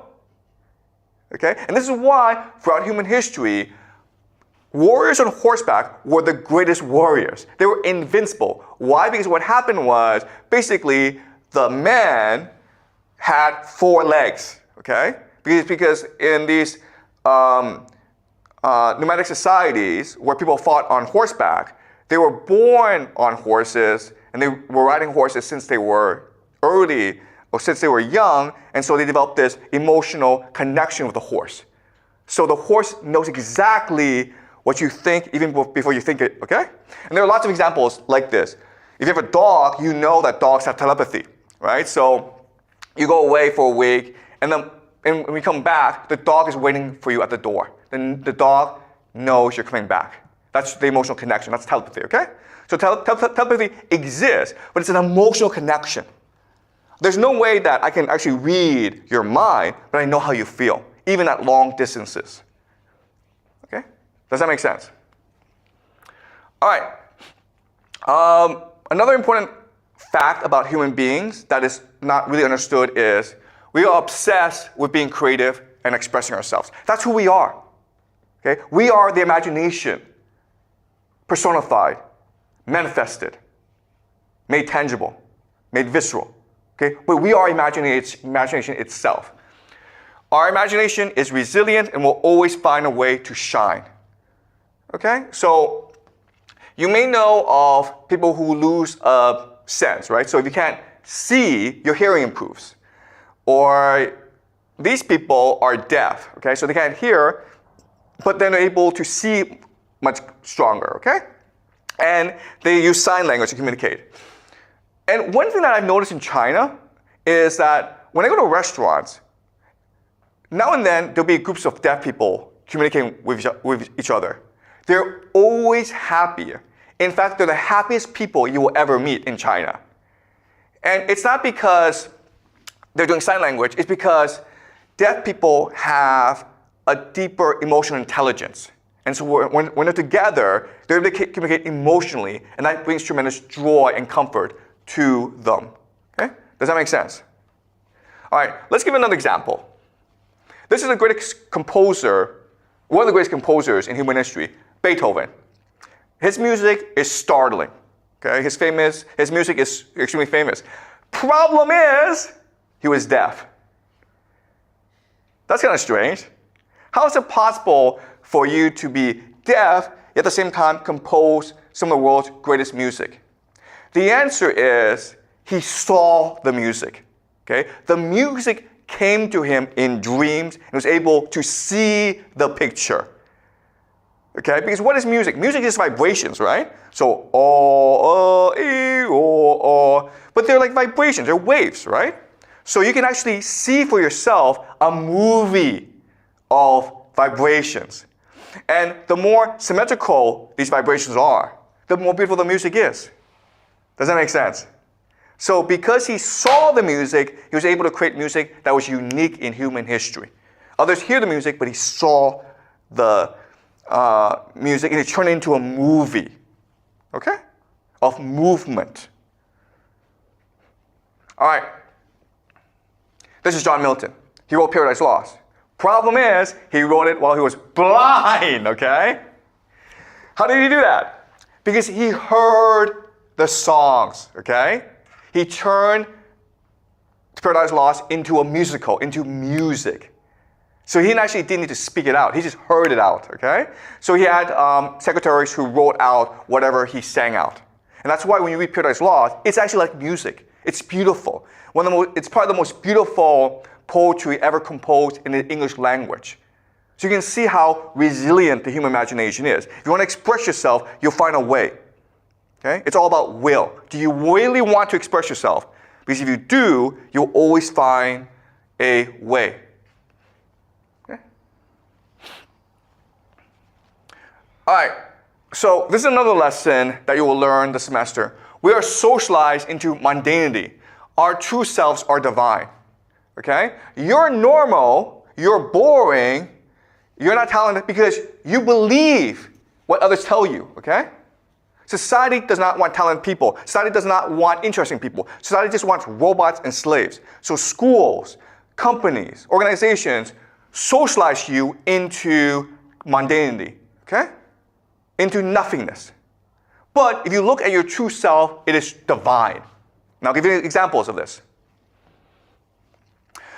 A lot of people have Alzheimer's. So what literally happens is they're losing their minds. And this is a self-portrait of an artist who documented himself losing his mind. So when he was first diagnosed, he drew a picture of himself, okay? And then a year later, he drew another picture of himself, and on and on and on. As you can see, by this time, he's completely lost his sense of being, okay?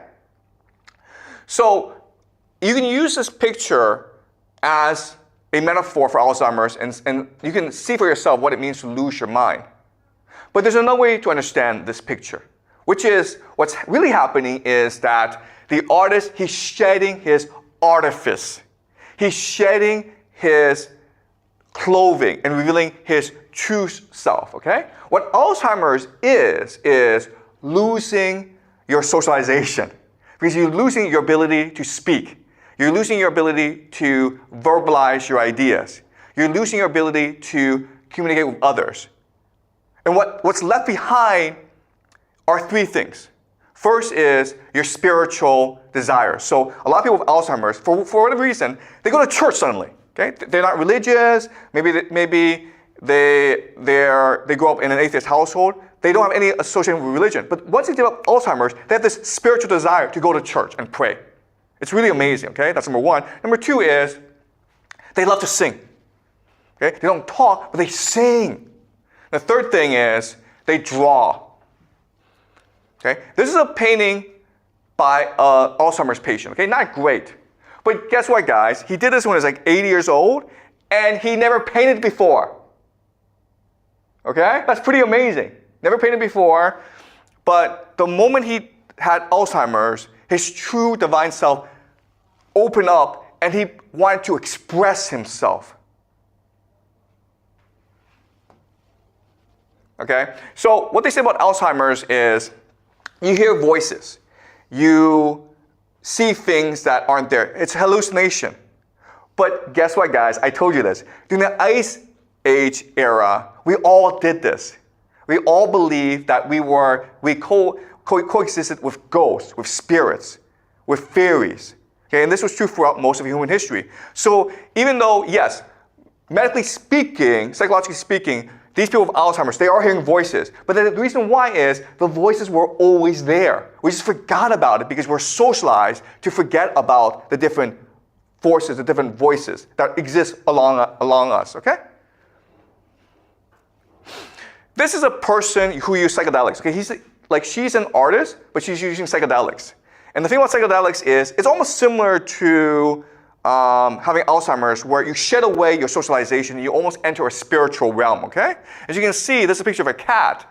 What she's doing is she's showing a cat that's the divine cat, okay? She's seeing the energy field of the cat. She's seeing the memory. She's seeing the aspirations. She's seeing the intuition, the imagination of the cat and embedding it into the artwork.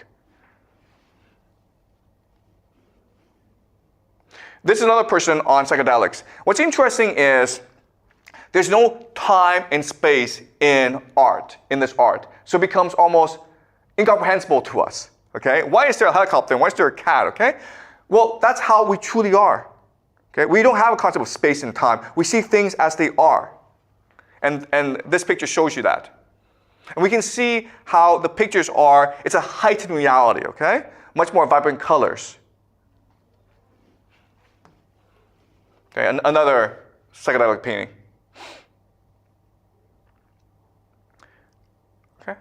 As you can see, no concept of time and space. Okay? It's all just one unity of things. Vincent van Gogh, okay? The greatest painter who's ever lived. his paintings are utterly unique in human history. This is Starry Night, and this is Sunflower, okay? But you can see how he has shedded away his socialization. He doesn't care how this is communicated to other people. All he cares is about the picture itself. Okay, so it glows with life. All right, so let's summarize the concepts that we've learned, okay? So you've been brainwashed into thinking certain ideas about who we are. They're not true. The first myth is we humans are driven by material desires. Okay? So why do we want, so what do we want? We want a lot of money. Okay? We want to pass on our genes. We want to marry a lot of beautiful women who are young, and so they can give us a lot of babies because we want to pass on our genes. Okay? And we want to maintain our status. All we care about is power. Okay? Fundamentally, we humans are fundamentally imagination. And we care about three things. The first is we want to express our religion through art, music, and rituals. We want to know where we came from, why we're here, where we're going. Okay? That's who we really are. That's the first thing. Second thing is we are diverse and want to differentiate ourselves. Okay? We want to stand out. We want to be different. We want to be creative. The third thing is we are curious and want to explore. And that's what explains why we go everywhere. Okay? This has been true throughout human history. We may not have documents saying that we were traveling, but we were traveling because there's always some of us who want to go and see a new world, even though it may not exist. That's who we are fundamentally. So don't believe people when they say, oh, okay, you just care about money, you just care about power, you just care about sex. That's not who we are. What we are fundamentally religious, spiritual beings that want to create and to love and to connect. Okay, that's the first myth. Second myth is the most natural unit is a family and men want to protect their property, which includes women, okay? So maybe you've been taught that, okay, men are in charge and women are just animals to breed babies. Okay, that's not true. For most of human history, it was women who had control of their bodies. Women could choose who to sleep with and how many men to sleep with, and they often chose to sleep with everyone. Why? Because sleeping with other men, first of all, women enjoy it, okay? But second of all, it allows women to create social cohesion. So for most of human history, early civilizations, women were the core and center of all societies. And the third thing is, there's actually a strategy in sleeping with many different men because now everyone is responsible for raising a child. Does that make sense?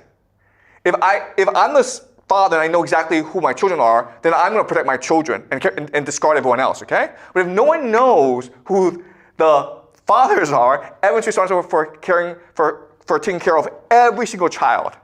And that's the best strategy that they can have. Okay? Because that ensures that every child becomes successful. Okay? Does that make sense? Okay, so the second myth that we will discuss later on. Third myth, humans follow the iron rule of nature, survival of the fittest. Okay, that's just taught by Darwin, that's what evolution is. But that's wrong, okay? Throughout most of human history, humans cared for each other. We were compassionate, empathy, right? We believe that every creature has divinity, and those who are weakest have the most divinity. That's why when we kill an animal, we still thank the animal, because we're all part of the same life cycle. All right? Number 4, humans have gotten smarter over the centuries. Civilization is far superior to primitive cultures. Again, this is wrong. Okay? The truth is that with the development of civilization, the human imagination has decreased. Our brains can be supercomputers if we allow them to be. Primitive people are more creative, which means they have better memories than we do, okay? They're able to recall more stuff, they're able to store more information. They're more sensitive perception, they have more empathy, okay? They know exactly how you're feeling, why you're feeling it, and how to make you feel better. And greater emotional resilience, okay? So they're much more mature than we are.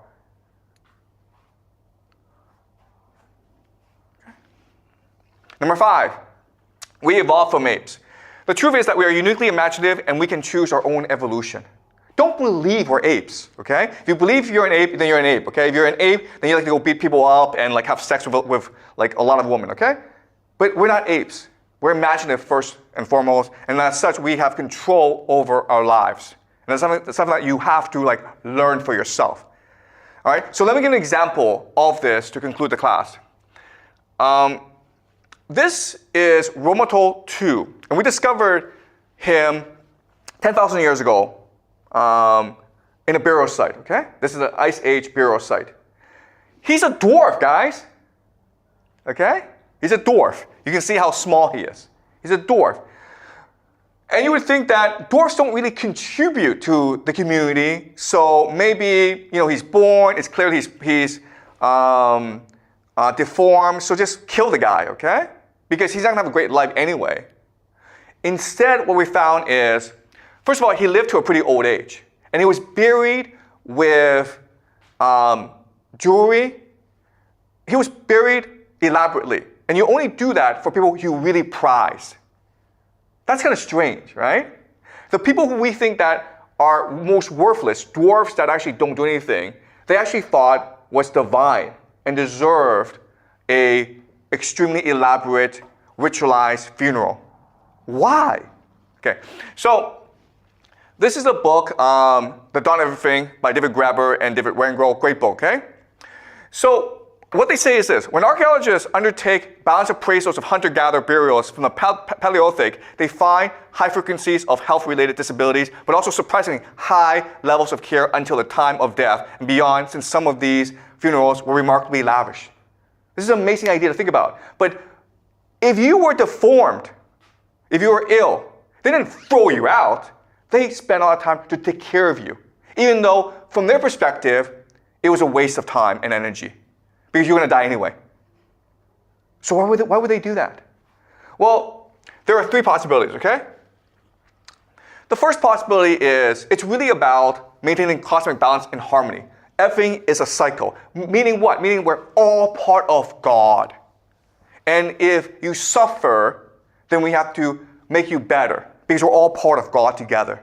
Okay? So the concepts are unity of all, as above, so below. Set a good example to others. Okay, so it's the first possibility. Second possibility is, because this is a pre-literate society, people have a stronger sense of empathy and morality. So they didn't want to see others suffer. Okay? And the third possibility is, they appreciate diversity and difference in a way we don't anymore. Okay? Our entire school system is designed as survival of the fittest. If you can't do math, goodbye, you're worthless. If you can't get 100 on a test, goodbye, you're worthless, okay? But back then, they saw difference and diversity as gifts from God, right? So if you're a dwarf, it meant you had something special to offer. If you're strong, yeah, you can go hunt animals and you can protect the family. But if you're a dwarf, it meant that you might have something else to offer. And if we just celebrate you as someone who has something special to offer, then you can offer it to us, okay? And often, what they could do is, well, they could probably sing better, they could probably tell better stories, they had more wisdom, they had more intuition, their connection with the divine, okay? And that's true even today, where the best storytellers, the best musicians are often those who are marginalized from society, those who are strangers, those who are outsiders, those who society persecutes. They probably have greater imagination, greater intuition, greater empathy. And today, we don't celebrate these things, but back then, they did celebrate those things. So if you were different, if you were deformed, if you were ill, they saw you as blessed rather than cursed. And that's what we've forgotten today. Okay? All right, so that's it. This is just an introduction into the entirety of human history, okay? We're going to go pretty fast. Any questions? Yeah. So would you say that because you made the examples using, you said Alzheimer's, autistic people, so would you say that people with cognitive disability in like modern age are like closer to the divine? We're returning to the divine by abandoning our cognitive so-called logic and everything that the civilization is. Would you say that makes us closer, would bring us closer to the divine? Yeah, good question, okay, yeah. So, first of all, we're all connected to the divine, but we just choose to forget we're connected to the divine, okay? Why? Because society, mass society, needs you to be obedient, needs you to be a machine, needs you to work to be obedient, okay? So the entire point of school is to separate you from the divine. Why? Because at an early age, you're removed from your parents. Okay, and in school, you're taught all sorts of like really strange knowledge, like 1 + 1 = 2. Like, who cares 1 + 1 = 2? Okay, but you're taught this is what matters. And before, we would just let kids run around nature and learn resilience, learn courage, learn creativity. Okay, so the entire point of society is to brainwash you or remove you from the divine. But there's certain members of society who can't be removed from the divine because we don't want them, right? So kids who are autistic, kids with disabilities, kids who are just different, okay? Once you discard it, they actually return to the divine. Does that make sense?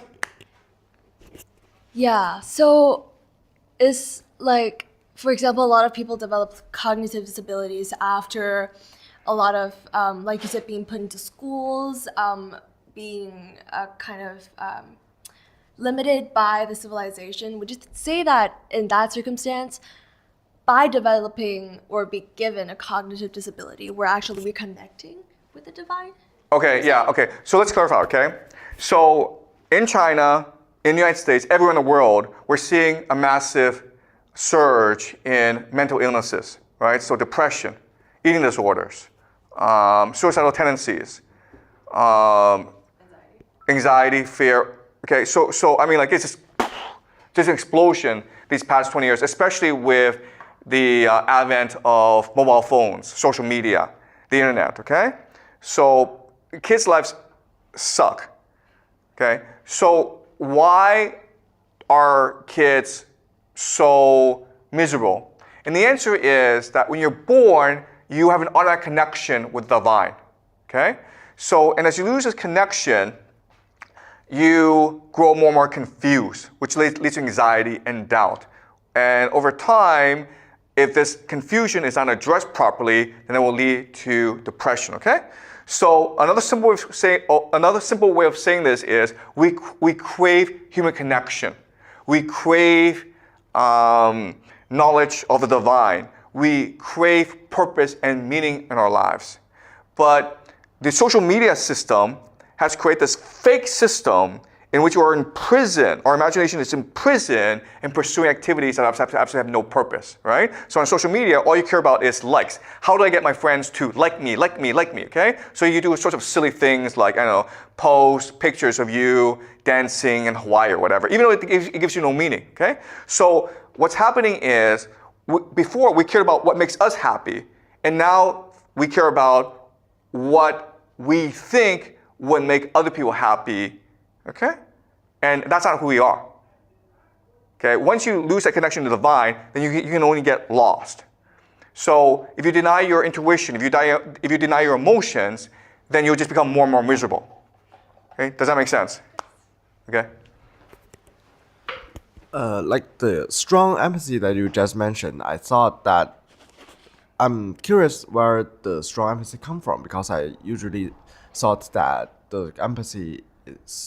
our empathy is shaped by the socialization and social norms by the society. Yeah, actually, that's a really good question. Okay, so empathy just means our connections with others. Okay, and this is something we're born with. So a mother is born with an emotional connection with a child, right? And a child has an emotional connection with the mother.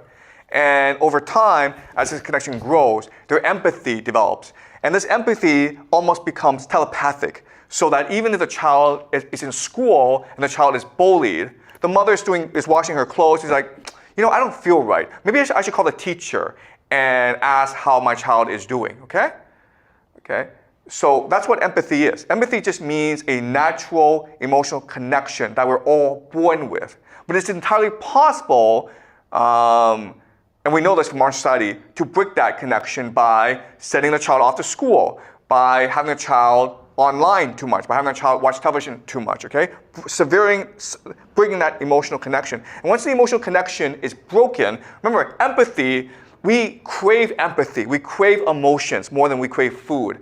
So it's as though we're becoming zombies almost, right? If you don't have empathy, if you don't feel connected with other people, it's as though you become a zombie. You don't have any direction, you don't have any purpose, you don't have any meaning in life anymore, and that's what leads to tremendous depression, okay? Does that make sense?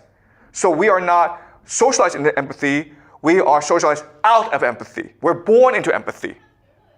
Okay? All right. Great questions. Okay, any more questions? Okay, great guys. So I will see you next time. All right? We'll continue this next time. Okay? So I'm just introducing these concepts, but we'll expand them and use more examples and learn more about human history from this framework. All right. Okay. Thank you. We don't talk, we translate. Every sound, every shape, every dream, every wave. That's the language God made. We don't talk, we translate. Feeling I don't explain. You don't hear it with ears. You remember you wake up. Before words we would sing. Before thoughts filled everything. Didn't write, didn't read. Still we knew what it meant. Paint the walls in the dark. Deep inside where it starts. Cold caves, no light. Still we draw from the heart. Why create if it don't help survive? Why risk death just to draw what's inside? We don't talk, we translate. Every sound, every shape, every dream, every wave. That's the language God made. Lines and signs on a stone. Ain't just marks, that's a code. Tryna show what we see, but can't say it in words. Energy like force. Cycles repeat, no course. You can't draw what it is, so you draw what it feel like. No time, no space, just form, just wait. While we talk just to sing, turn emotion to a thing. Add a word, now it's story. Now the soul got a ring. We don't make it, we receive. Like a signal through a dream. We just vessels for the sound. Let it flow, let it breathe.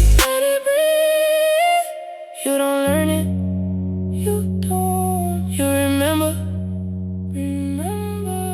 It was always in your center.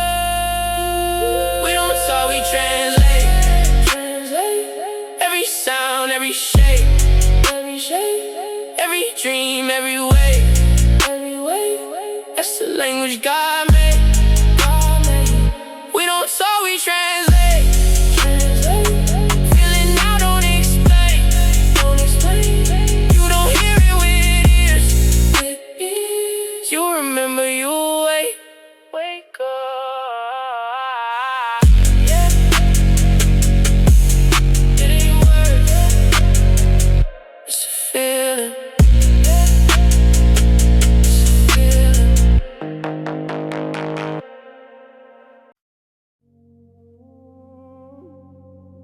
It was never just money.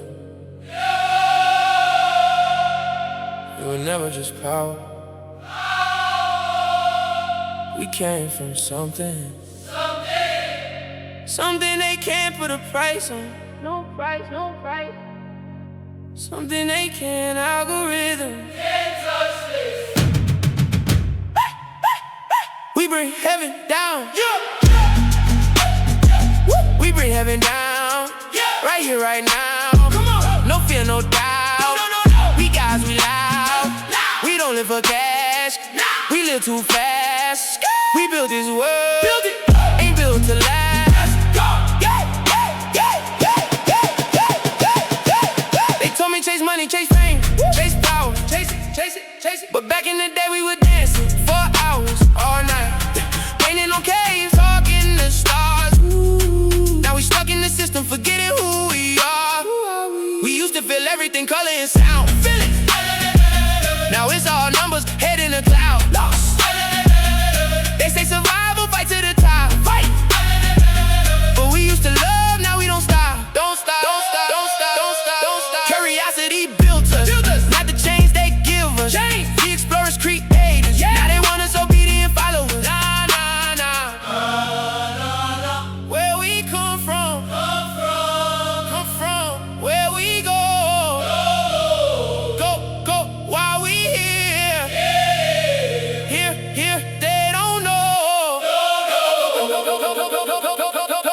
Heaven on earth. We build it up. Heaven on earth. We build it up. Heaven on earth. We build it up.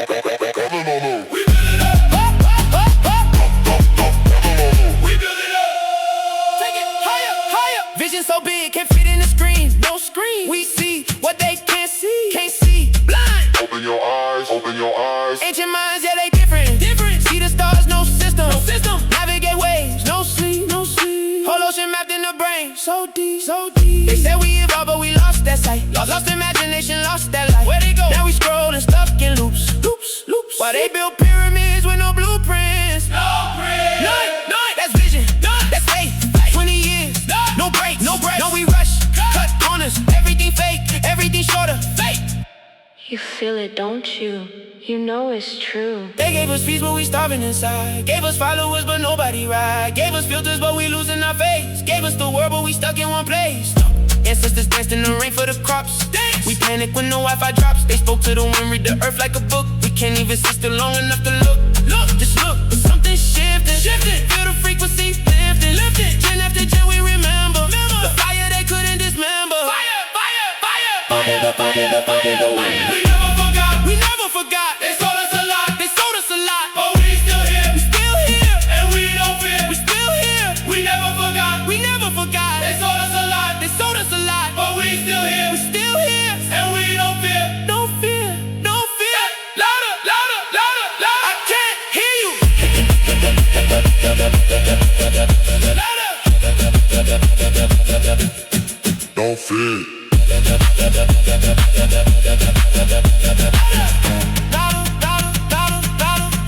If we believed again, we could build again.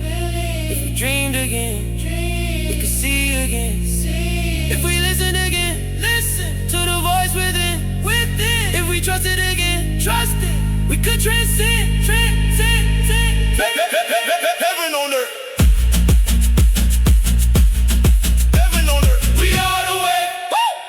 We don't follow, we create. No limits, no chains. We fix out our brains. Free.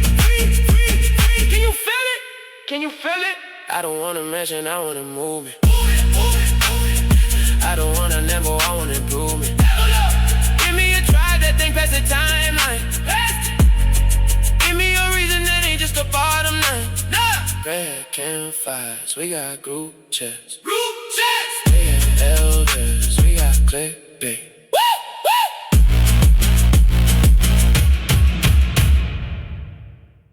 So we continue our run through of human history today.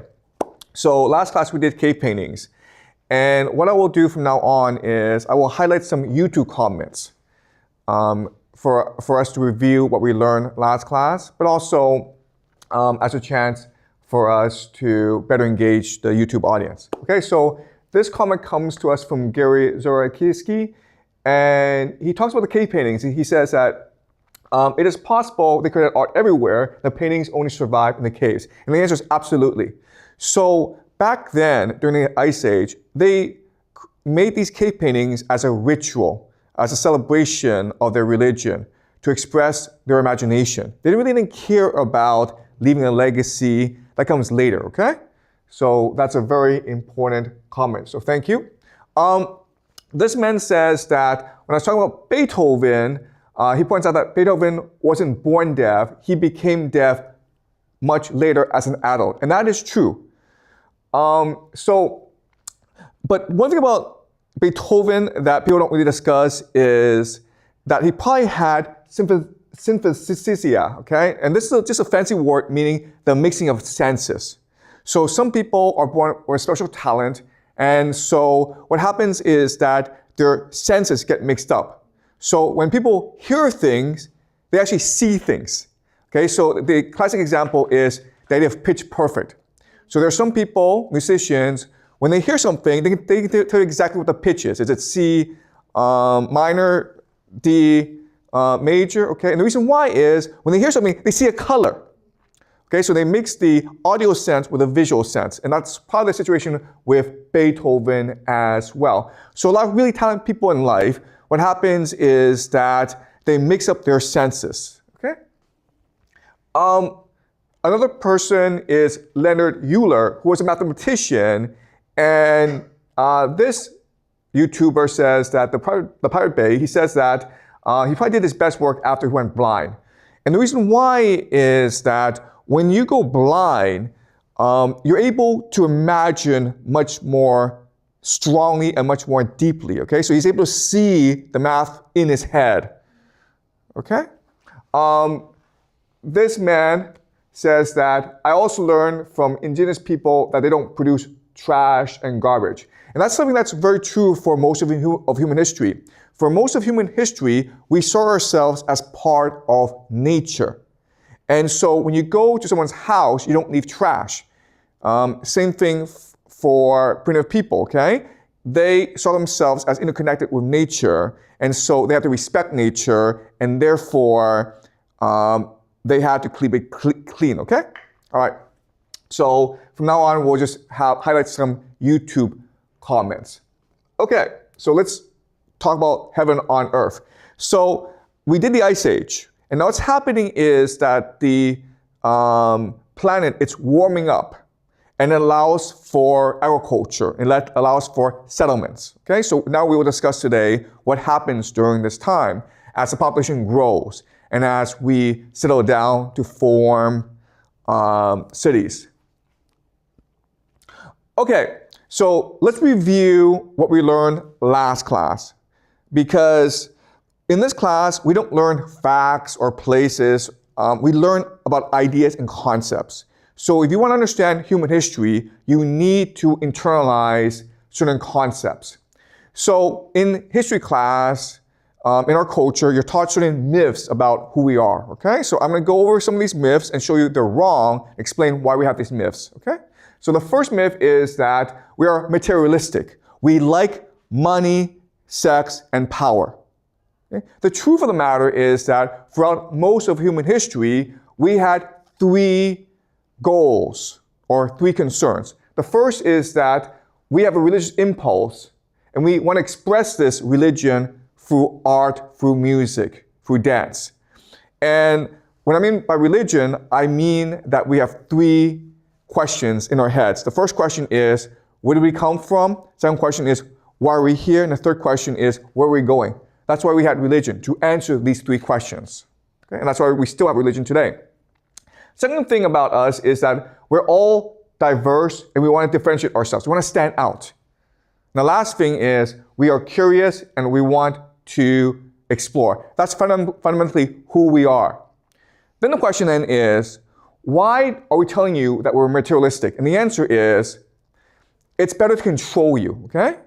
So in a society, there's a hierarchy, and the people in charge, they want you to work hard. They want you to be obedient.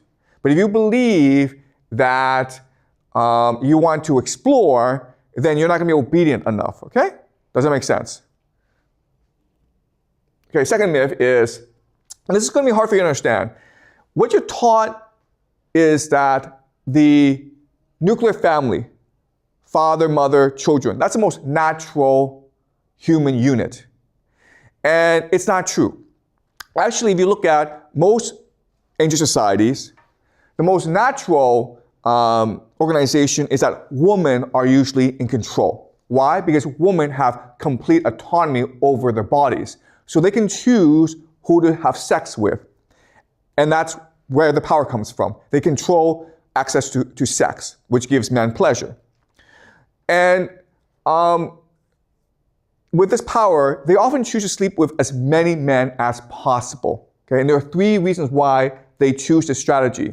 The first is it's fun. Okay? It gives them pleasure to have sex with as many men as possible. That's number 1. Number 2 is women are really good at negotiating politics, and they use sex as a political strategy. So if 2 guys are fighting each other, she has sex with both, and then voila, they're best friends now. Okay?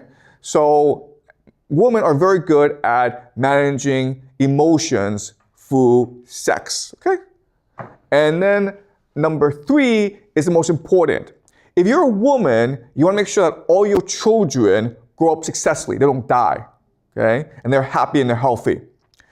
So from your perspective, it's in your advantage to hide paternity, to hide the fact who the father is. Why? Because now all the men in the village, in the community, are responsible for raising a child. Because no one knows who the real father is, so everyone assumes that I could be the father. Okay? And this is historically how societies are usually organized, with a woman in charge. And as such, societies tend to be very egalitarian because women don't really care about status and power. They care about harmony and balance. And the question then is, why did we change? And that's actually a very simple reason. The simple explanation is in order to produce more children. Because if you're a woman, you don't want to have too many children. You want to make sure that all your children have access to resources, but you also want to stay healthy, right?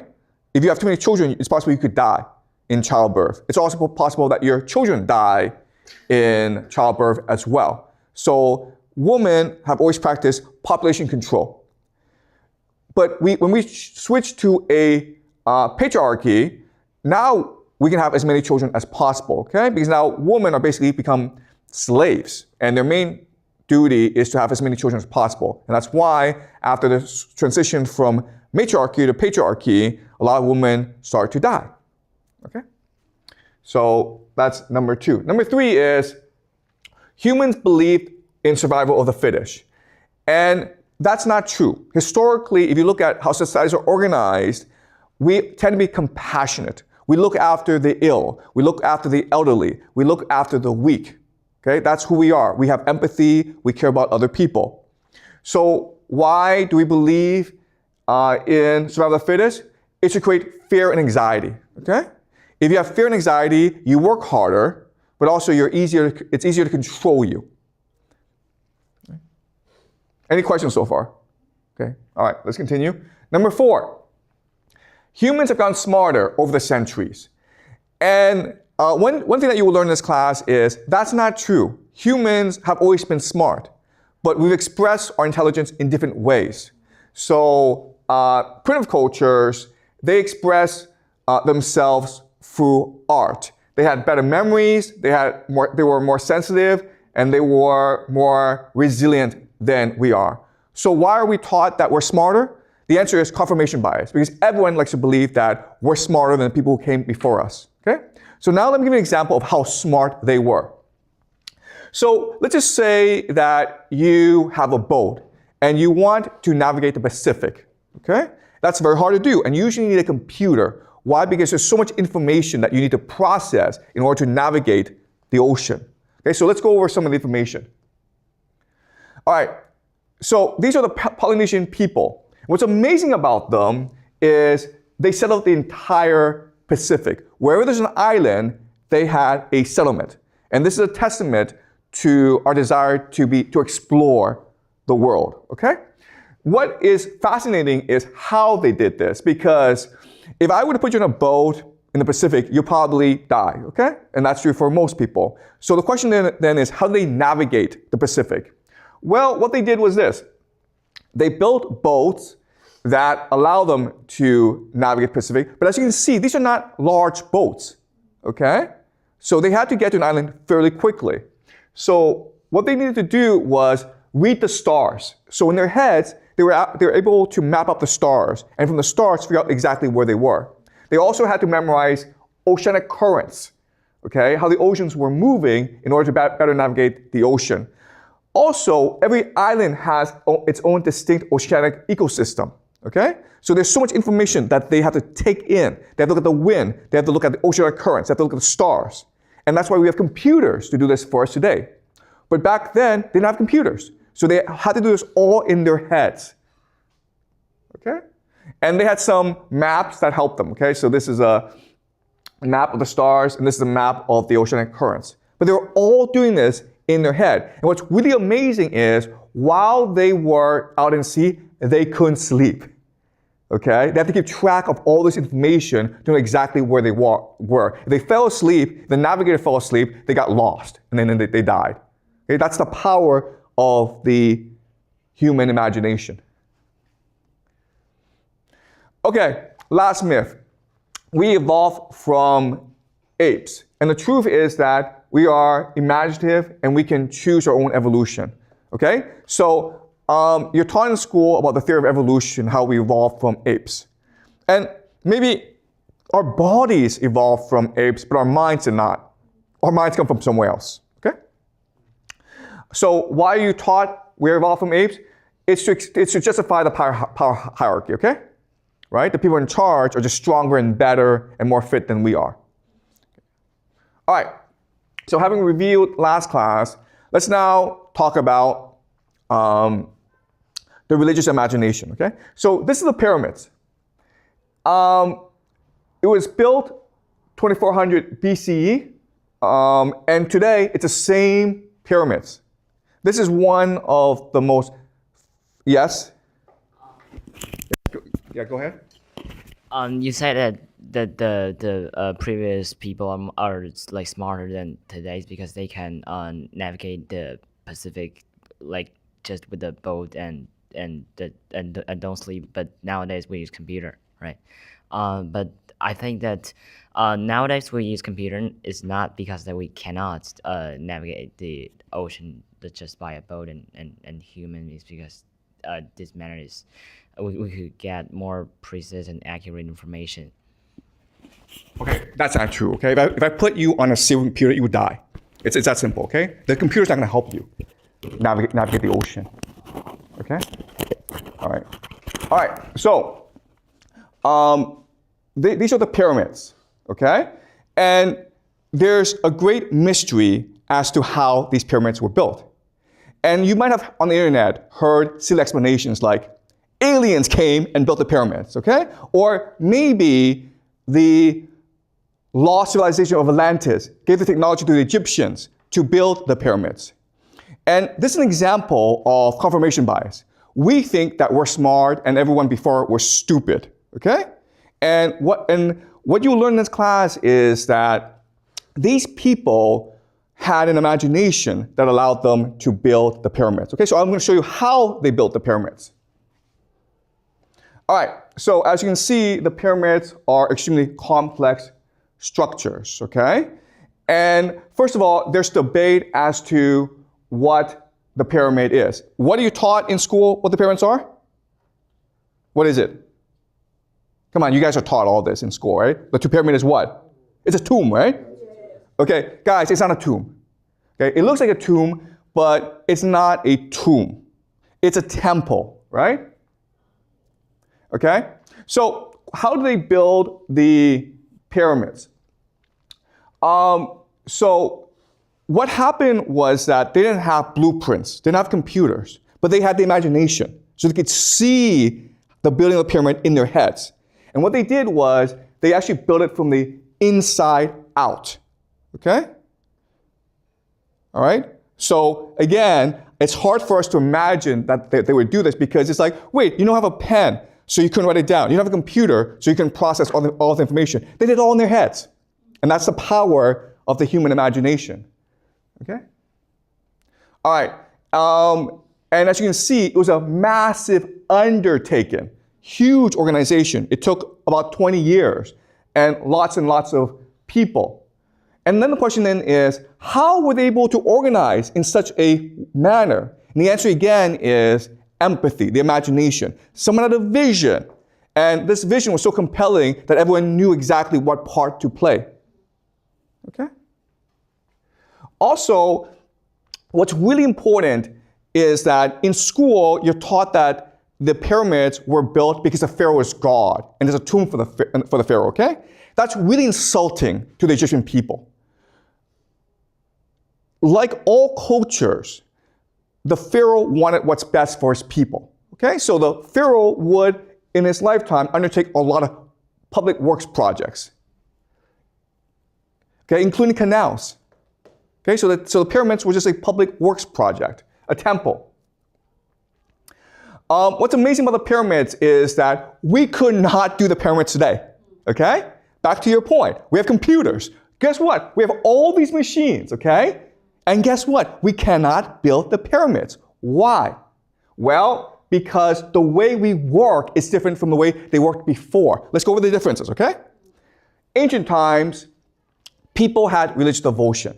When they worked on a project like the temple, like the pyramids or whatever, the point was to bring heaven to earth, to bring God to earth, to create eternal peace. They felt that my dedication, my sacrifice would make my children, my grandchildren, my great-grandchildren all more prosperous, okay? That's why they worked so hard. Today, it's to make more money, okay? Second thing, vision.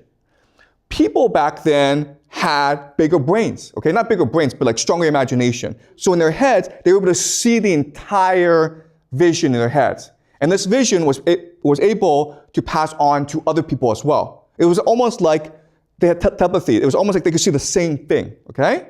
The structure of the pyramid was designed in a way that people saw the same image and they worked towards that image. Today, we focus on something called top-down process-oriented management, okay? The idea here is, rather than work together, you just go and work a particular part. And then once you do that part, you go away, okay? So an example is maybe art class. Now, I'm not sure if you take art class, but you guys know, like, to produce a great piece of art, you stay in a room and you work really hard at it, okay? But in school, what do we do? Well, first thing we do is make you write a plan, right? And if you do the plan well, I give you 10%. Then after you do the plan, what do? You write the outline. Then you do a draft. Then you do an iteration, okay? You understand? We break it down into a process.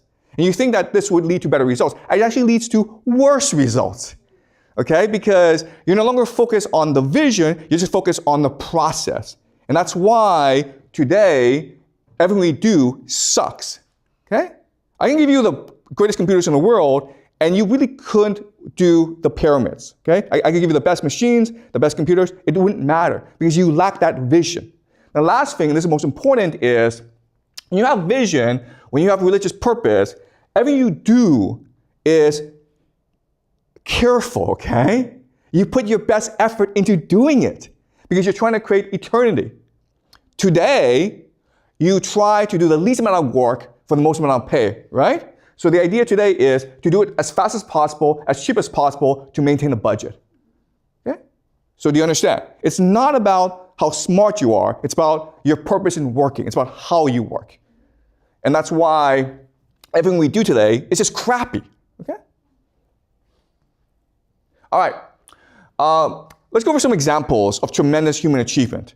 Okay? This is the Hagia Sophia.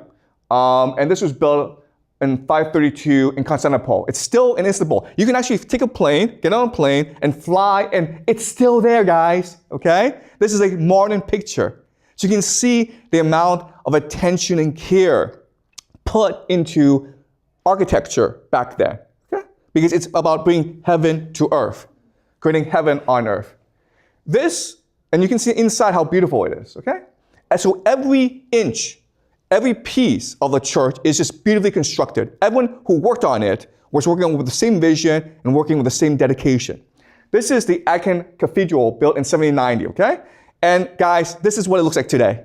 No different from what it looked like when it was first built. And guys, no one said this was built by aliens, okay? No one said this was built by the Atlanteans. So the idea that the Egyptians couldn't build the pyramids by themselves and had to rely on aliens, that's just a racist comment, okay? Also, Charlemagne, the first Roman emperor, the first Holy Roman Emperor, he's buried inside this cathedral, but no one's saying this is a tomb, okay? We all know it's a church. So the pyramids are a church, a temple to their gods. And once we understand that, then we can better understand how they built the pyramids, okay? Does that make sense? Okay, and this is what it looks like inside, okay? Again, this is today. You can actually get a plane, go to Germany, and go walk inside this church and see for yourself how beautiful it is. Back then, they put care and love into everything they did because they believed that what they did was to make a more godly spiritual world.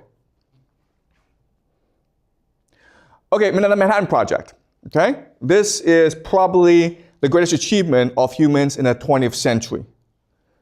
All right, and there were 100,000 scientists who worked on the Manhattan Project to build the nuclear bomb. Same concept where they believe that they were creating eternal peace on earth, heaven on earth, and that's why they worked so hard. And guess what? They were right? Because now with the atomic bomb, nations are afraid to go to war. Before the atomic bomb, World War I, World War II killed tens of millions of people. And even though there's still wars, they're not as devastating as before. Okay? All right, so this idea of bringing heaven to earth, it goes way back to the beginning of humanity. This is Göbekli Tepe. It was first built in 9600 BCE. And this is considered the world's first temple. It's the first temple that we discovered. We can assume that wherever humans go, they will build temples.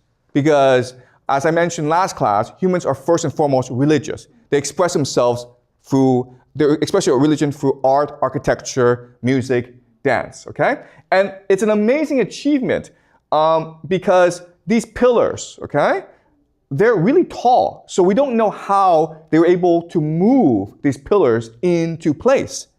Okay, you can see how small people are and how big this is.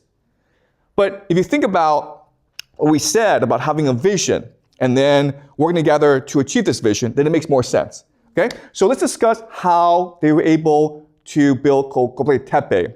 And this process is important for us to understand because it repeats itself throughout human history. Okay, so let's go over the process. Okay, the first is that there's always a charismatic leader. It could be a man, it could be a woman, but he or she has a vision for creating a temple, a place of God. Okay, that's what a temple is. It's a place for God to live on earth. And he shares this vision with everyone, and everyone works hard to achieve this vision. Okay? But then the leader dies, and now you have different people competing to be the new leader. Okay? Why? Because a temple, and it's really important for you guys to remember, a temple is always the most valuable real estate on earth. Okay? If you are in a temple, people come to pray to you, right? So that they give you gifts, that they give you tribute. So what's happening in this time is that they would organize a religious festival once or twice a year. And people would have to bring gazelle, had to bring food as a tribute to the priests. And then they would celebrate it together, and then they would feast. Okay? So if you're able to control this temple, you lived a very good life. You were a very powerful person. Okay? And so when the first leader died, you would have a succession crisis, and they would vote who the next leader would be. And so what happened is they would have these trials where they prove to each other who the gods favored. Okay, so it's possible maybe there are two hills. Okay, you stand on one hill, I stand on another hill, and we'll see where the bird lands. If the bird lands on my hill, then the gods favor me. Okay, because at this time, humanity believed that the mother goddess ruled over all. Because as humans at this time, you're concerned about two things, right? You're first concerned about farming, agriculture, fertility, and then you're concerned about having babies, okay? So that's why the mother goddess was important, because the mother goddess provided fertility for everyone, okay? But then over time, what they realized is, you know what? We can just cheat, okay? And how do you cheat? You cheat by forming secret societies, okay? By getting people to follow you, and then you swear blood oaths to each other, and you also maybe have sex with each other, and you become a faction, Okay? And this led to a lot of political conflict. And the way they often settle this dispute or debate is for human sacrifice. Okay? So if your faction lost, you'd all be sacrificed. And we know this because under Göbekli Tepe, there are tombs, okay, of human remains. So we assume that these people lost a power struggle, and as such, they were all sacrificed together. Okay? So in other words, power struggle, political conflict, religious dispute, human sacrifice, secret society, they go all the way back to human society, okay?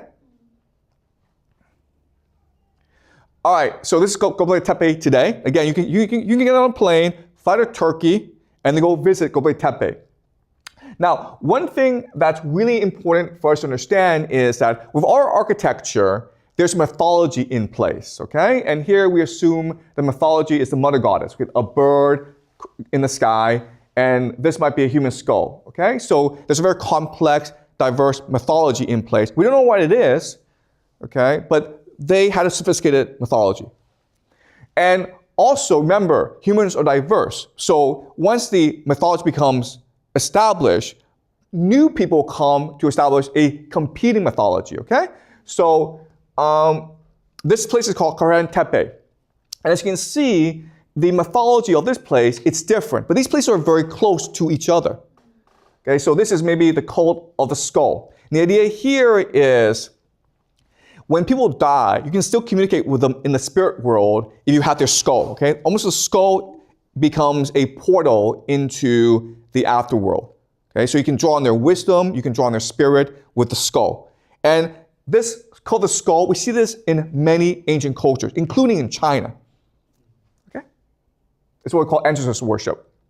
And as you can see, this is the cult of the skull. Okay, the Tower of Jericho.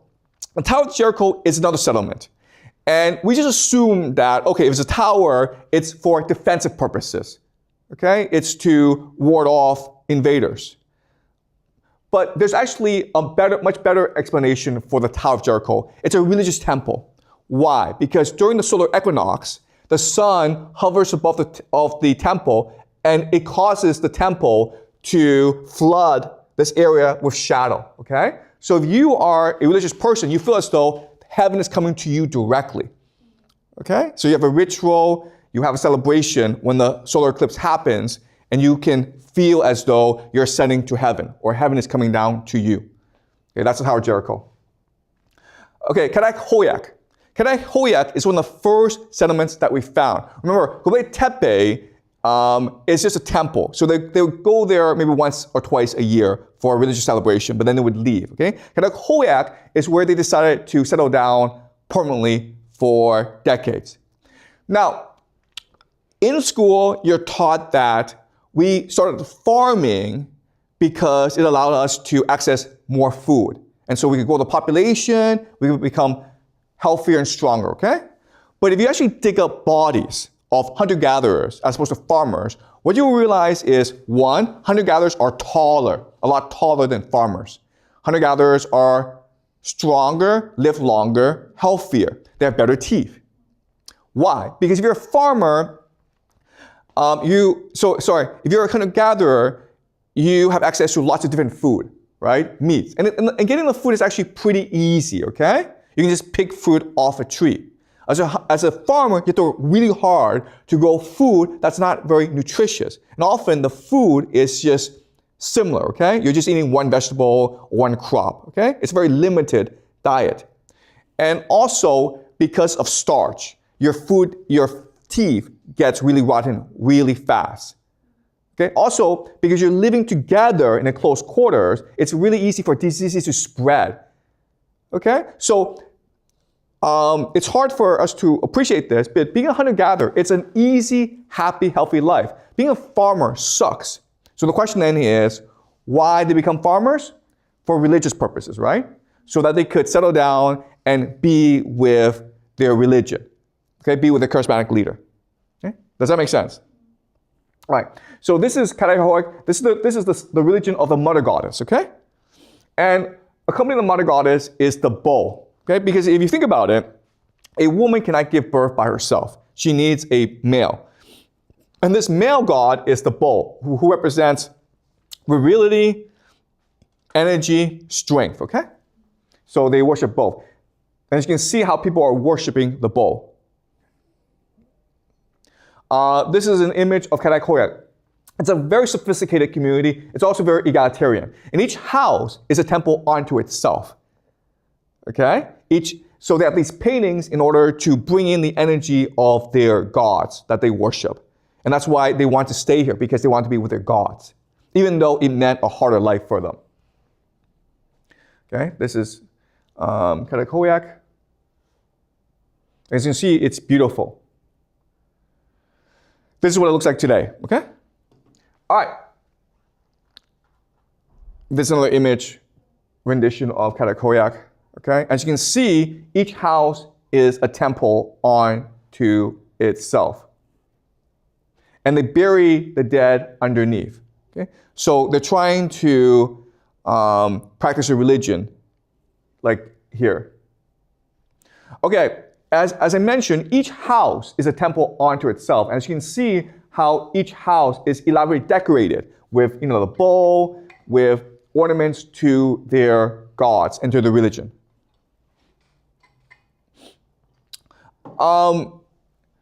This is a gazelle, so they hunt gazelle for food. But as you can see, it's really a dance, right? So they're hunting the gazelle, but they see it more as a dance, as a celebration. And the reason why is, at this time in history, we feel an obligation to the animals we killed. We have to thank the animals that we killed. We have to celebrate the animals we killed in order to maintain balance and harmony in the world. Okay, it's almost like a contract. Before you can kill animals, you need to pray to the gods and ask for permission. After you kill the animals, you must thank the animals for sacrificing their bodies to you so you can eat. Okay? All right, guys got it? All right, so let's go over the pattern of human settlements, okay? And I need you guys to remember how this process works. So let's look at how Karakoyak came together, and I'll explain to you why it fell apart. Again, you have a charismatic leader who has a messianic vision. He takes us to this place and says, this is where the gods are. This is divine place. And let's settle down here. And as such, we can bring heaven to earth. And then they become a creative, artistic community, okay? And they often choose a place where the climate is very nice. And that allows them to farm, to supplement their hunt and gather, okay? And over time, as the population grows, they become much more dependent on farming, okay? So it's a gradual process. That doesn't happen overnight. In the early days, there's lots of social mobility in that all leaders are elected. And also, it's very egalitarian, okay? Does that make sense? But over time, the system breaks down. What happens? Well, first thing that happens is because of overpopulation, there's too much stress on the environment, and so you have the land, you're not able to grow as much on the land. Then you have climate change happening as well, okay? Another big issue is that the hierarchy becomes hereditary. Before, the leaders were elected. Now, they are just inherited, okay? And this leads to corruption, where the elite bully and exploit everyone else. And people forget the memories of the first days. And so what do? People just get up and they leave, okay? You understand? You can always choose to leave. And so if you don't like the community anymore, you and your family just get up and you go to another place to build a new community based on your principles, okay? All right, so based on today's lecture, I want you to remember 3 things about how we humans come together in a community, okay? And these 3 basic principles, almost like laws, I want you to remember them, and then these laws will help you better understand how societies rise and fall, okay?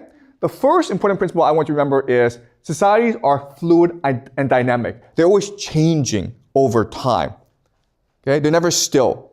Second thing is that diversity within societies is greater than across societies. So another way of saying this is, yes, there's a conflict between the United States and China, but actually, if you actually look at differences in diversity, the difference in diversity within China is greater than the difference between China and the United States.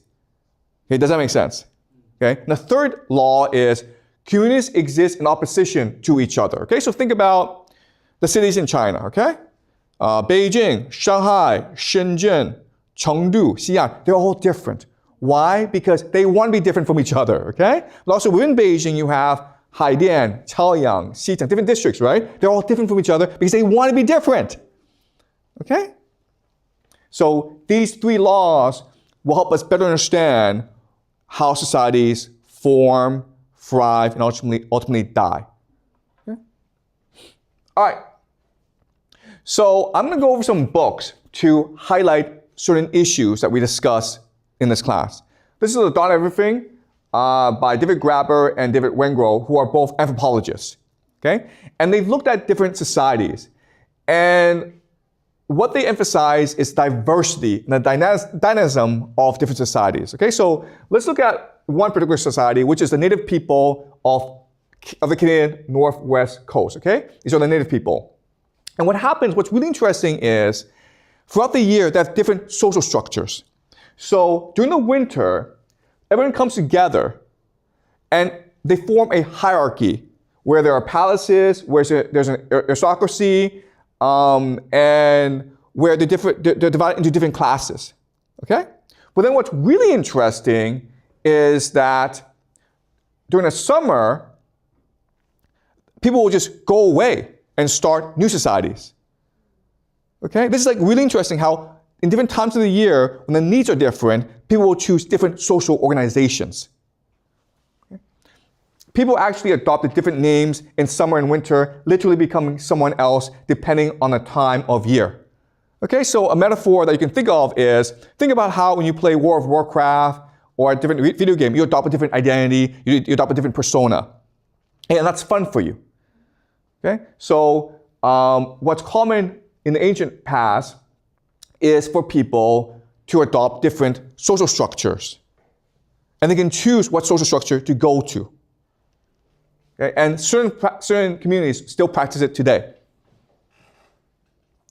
Okay, this is The Wayfinders by Wade Davis, one of the best books I've ever read. He is looking at also primitive communities, native tribes throughout the world, okay? And he's looking at specifically the Amazon people. Okay? If you go to the Amazon, you'll have many different indigenous tribes. Okay? So let's look at the religion. And as you can understand, and one thing that I will show you is that even though these people look simple, like, you know, they wear the same clothes and their life looks very simple, spiritually, they're very complex people. And they're very complex and sophisticated mythology, okay? So these are called people of the Anaconda, okay? In the beginning, before the creation of seasons, before the ancestral mother, Romikuma, woman shaman, opened her womb, before her blood and breast milk gave rise to rivers and her ribs to the mountain ridges of the world, there was only chaos in the universe, okay? So there's this very complex mythology. I'm not gonna go through all of it, okay? But I will show you the picture of it.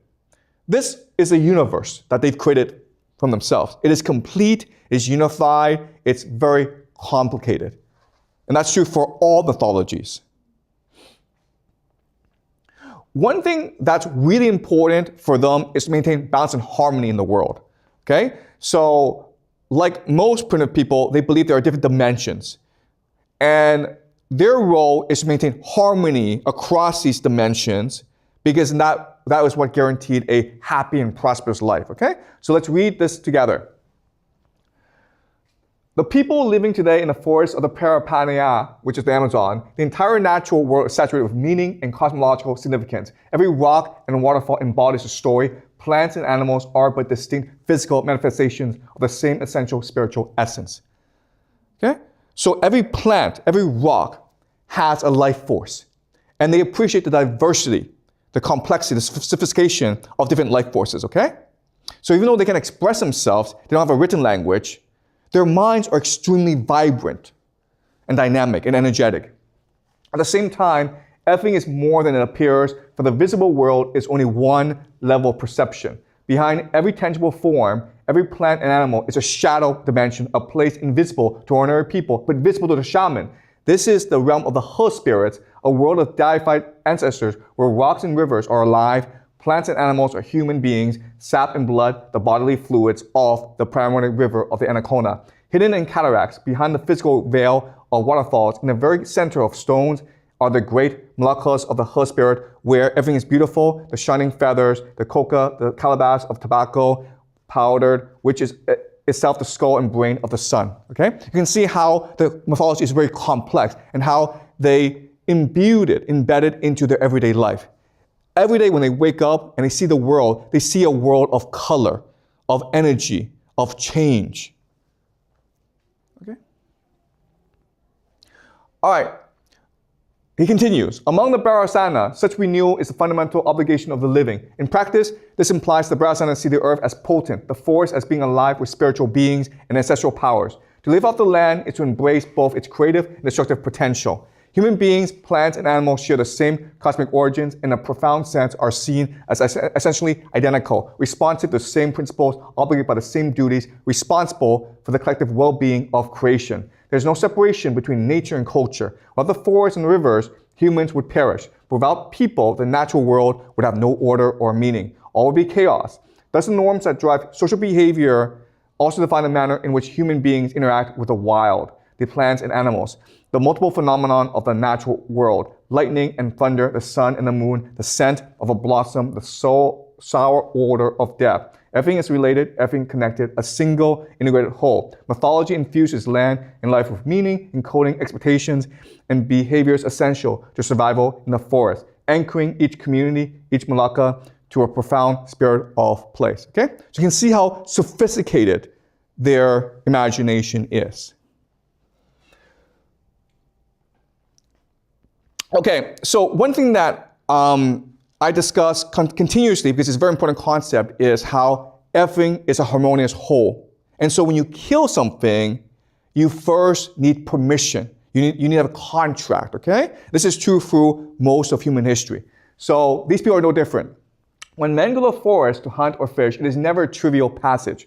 First, a shaman must travel in trance to negotiate with the masters of the animals, forging a mystical contract with the spirit guardians, an exchange based always on reciprocity. Okay? Date of reciprocity. If you kill an animal, you need permission. Now, if you kill the animal, you must thank the animal through ritual sacrifice. Okay? The Brahmasana compare it to marriage for hunting too as a form of courtship in which one seeks the blessings of a greater authority for the honor of taking into one's family a precious being. Meat is not the right of a hunter, but a gift from the spirit world. To kill without permission is to risk death by a spirit guardian, by it in the form of a jaguar, anaconda, tapir, or harpy eagle, okay? So the concept here is karma, right? If you do evil, evil will come to you. Okay, so it's important to maintain harmony. All right, and this is no different from the cave paintings. Okay, so you go way back to the dawn of humanity, we believe the same thing, okay? We believe that these animals came from the spirit world. And that's why you paint it. That's why you express art, to thank the animals for coming from the spirit world to feed and nourish us. And after we kill them, then we pray that they return to us, okay? And this goes back, tens of thousands of years. All right. Let's go to Africa. So we were in the Amazon. Now let's go to Africa. And in Africa, there's some people called the forest people, okay? There's a book by Colin Turnbull who spent a few years with them. And these are the pygmies. They live in the forest. And guess what? Even though the mythology is a bit different, they have different names, they have different structures, it's still the same essence, okay? So let's go over. This is called a molomol, which is a musical instrument that they use to communicate with the spirits of the forest, okay? All right, so one thing that's really important for these peoples is the idea of ritual. You are a member of the community if you participate in all their rituals, if you believe in the mythologies, if you honor their ancestors and their traditions, okay? If you refuse to honor their traditions, then they will ostracize you, or they may even kill you, okay?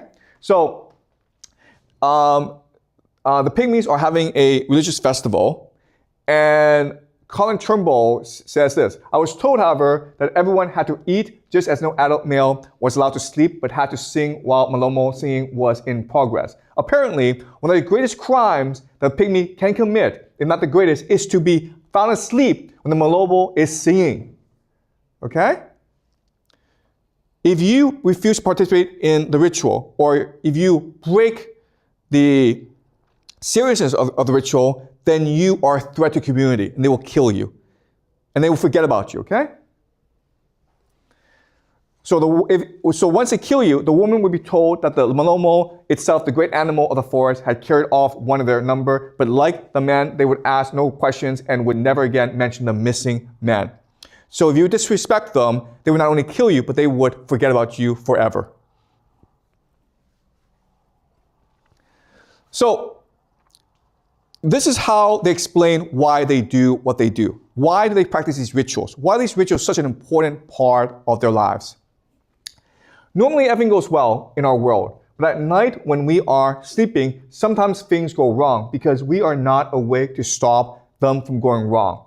Army ants invade the camp. Leopards may come in and steal a hunting dog or even a child. If we were awake, these things would not happen. So when something big goes wrong, like illness or bad hunting or death, it must be because the forest is sleeping and not looking after its children. So what do? We wake it up. We wake it up by singing to it, and we do this because we want it to awaken happy. And everything will be well and good again. So when our world is going well, then also we sing to the forest because we want it to share our happiness, okay?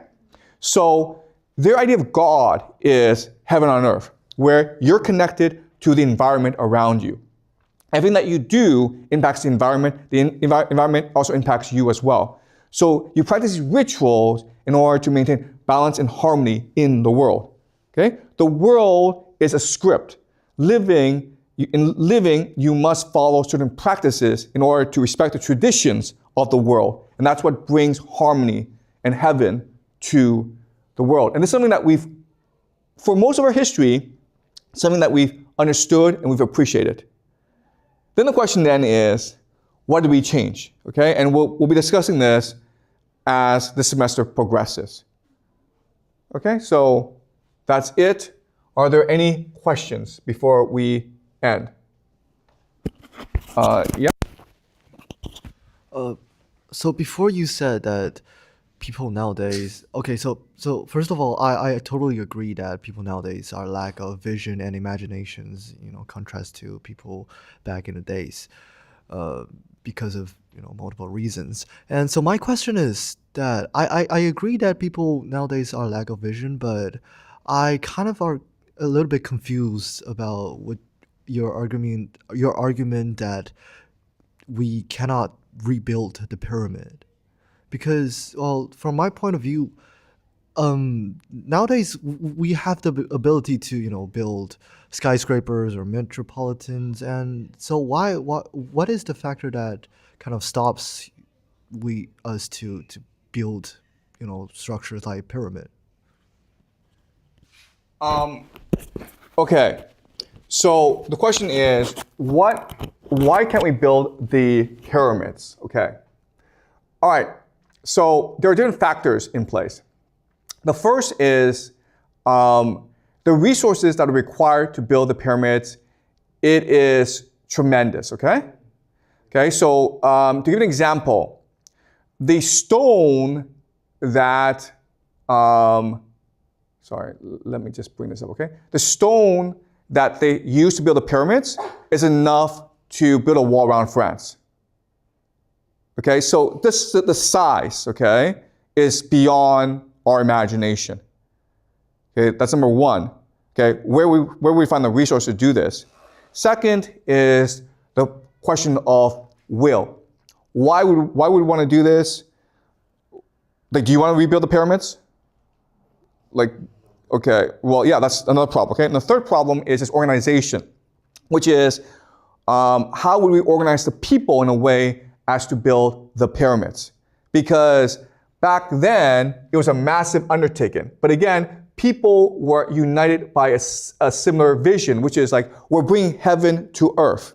Once we build the pyramids, the gods can rest in peace. The gods can come down and shine a divine light all over us. So that's the end of history. We're done. Okay? Just work hard for 20 years and then there'll be heaven on earth. Okay? That's what drove them.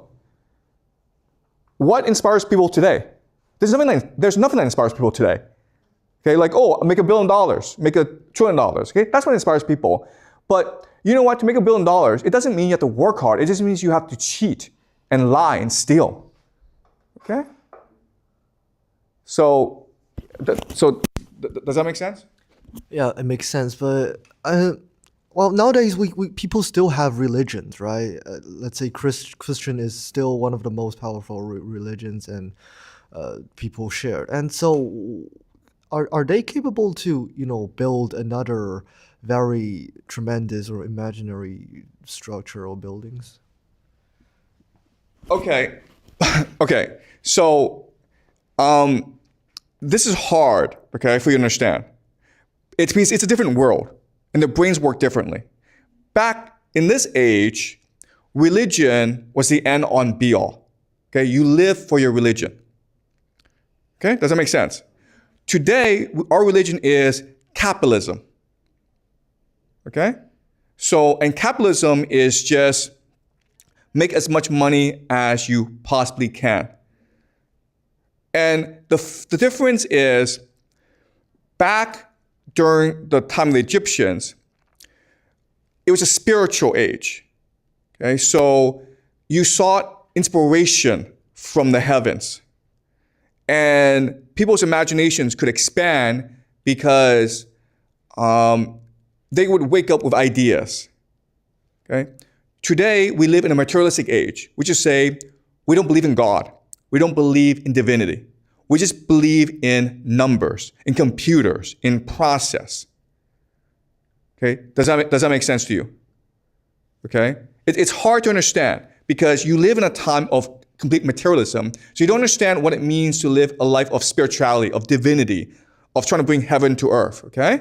But if you did do that, then you'd be a very different person. There were things that you could do that would be unimaginable to you, okay? For example, if you go visit a temple or a monk, they could meditate for months and months and months. They could walk bare feet in the cold for years and years and years. We can't do that, okay? Because the moment I say, hey, meditate for a whole month, just don't eat. You can't do that. And you're like, what's the point? And then their answer is, because I want to be with God. Okay? Because I want to feel as though it's heaven on earth. So it's not just a question of how smart you are, it's a question of faith and purpose and meaning as well. The reality is that not only do we live a life of purpose and meaning and spirit, we also think these things don't matter. Okay, does that make sense? All right, any more questions? Yep. So I do agree that we cannot build pyramids nowadays, and I'll definitely die if you just put me on a pathetic. But like for more modern people, we also can do like a lot of things that previous people cannot. So how does the building of a pyramid, these things demonstrate that the previous people are smart? Can you tell me what we do today that is so wonderful and spectacular? What? Yeah, what do we do today that's so wonderful and spectacular, and you think it's amazing? What? Give an example of something that we do today that is spectacular and wonderful.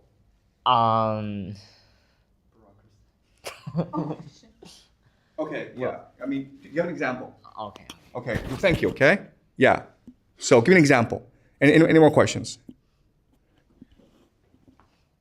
Does it matter for the first person who had the vision to build it and the second person have the same vision, or it doesn't really matter? They just want to bring heaven to earth. Look, that's a great question, okay? And this is hard for us to understand, but there's no sense of individual propriety, okay? It's like, this is my idea, you can't have it, okay? It's always like, we're in this together, okay? We don't know who built the pyramids. Why? Because it doesn't matter who built the pyramids. All that matters is it was built. That's the spirit that they had. Nowadays, like, if I have this idea, how do I patent it? how do I get credit for it? How do I make money out of it, okay? And that's why our ideas suck.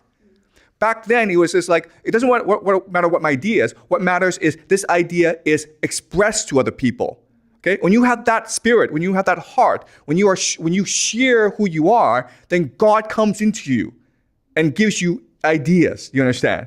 But if you're like, nope, all I want to do is make money, God leaves you, okay? And that's hard for us to understand. So back then, there must have been a genius, a charismatic leader, and God gave him this, not God, but like the spirit world, okay, the universe, gave him this vision for the pyramids. And he knew exactly how to do it. And then he goes to the Pharaoh and says, listen, I have this vision. The Pharaoh says, let's just do it, okay? So the Pharaoh got credit, but it didn't matter who got credit. It just doesn't matter. What mattered is it was built. Do you understand? There's no sense of individualism. There's no sense of capitalism. There's no sense of like private property. It's all like, let's just work together to build a better world. Okay? And yes, the people who worked on it were getting paid, but that's not what mattered to them. What mattered was achieving this vision together. Okay? So it's hard for us to understand. But once you have this mentality of common sacrifice, you are able to do tremendous things together. Okay? And I'm sorry, but I can't think of an example of things that we do wonderful today, like ChatGPT. Give me a break, okay? All right? Any more questions? All right, great. So I'll see you guys next week, okay?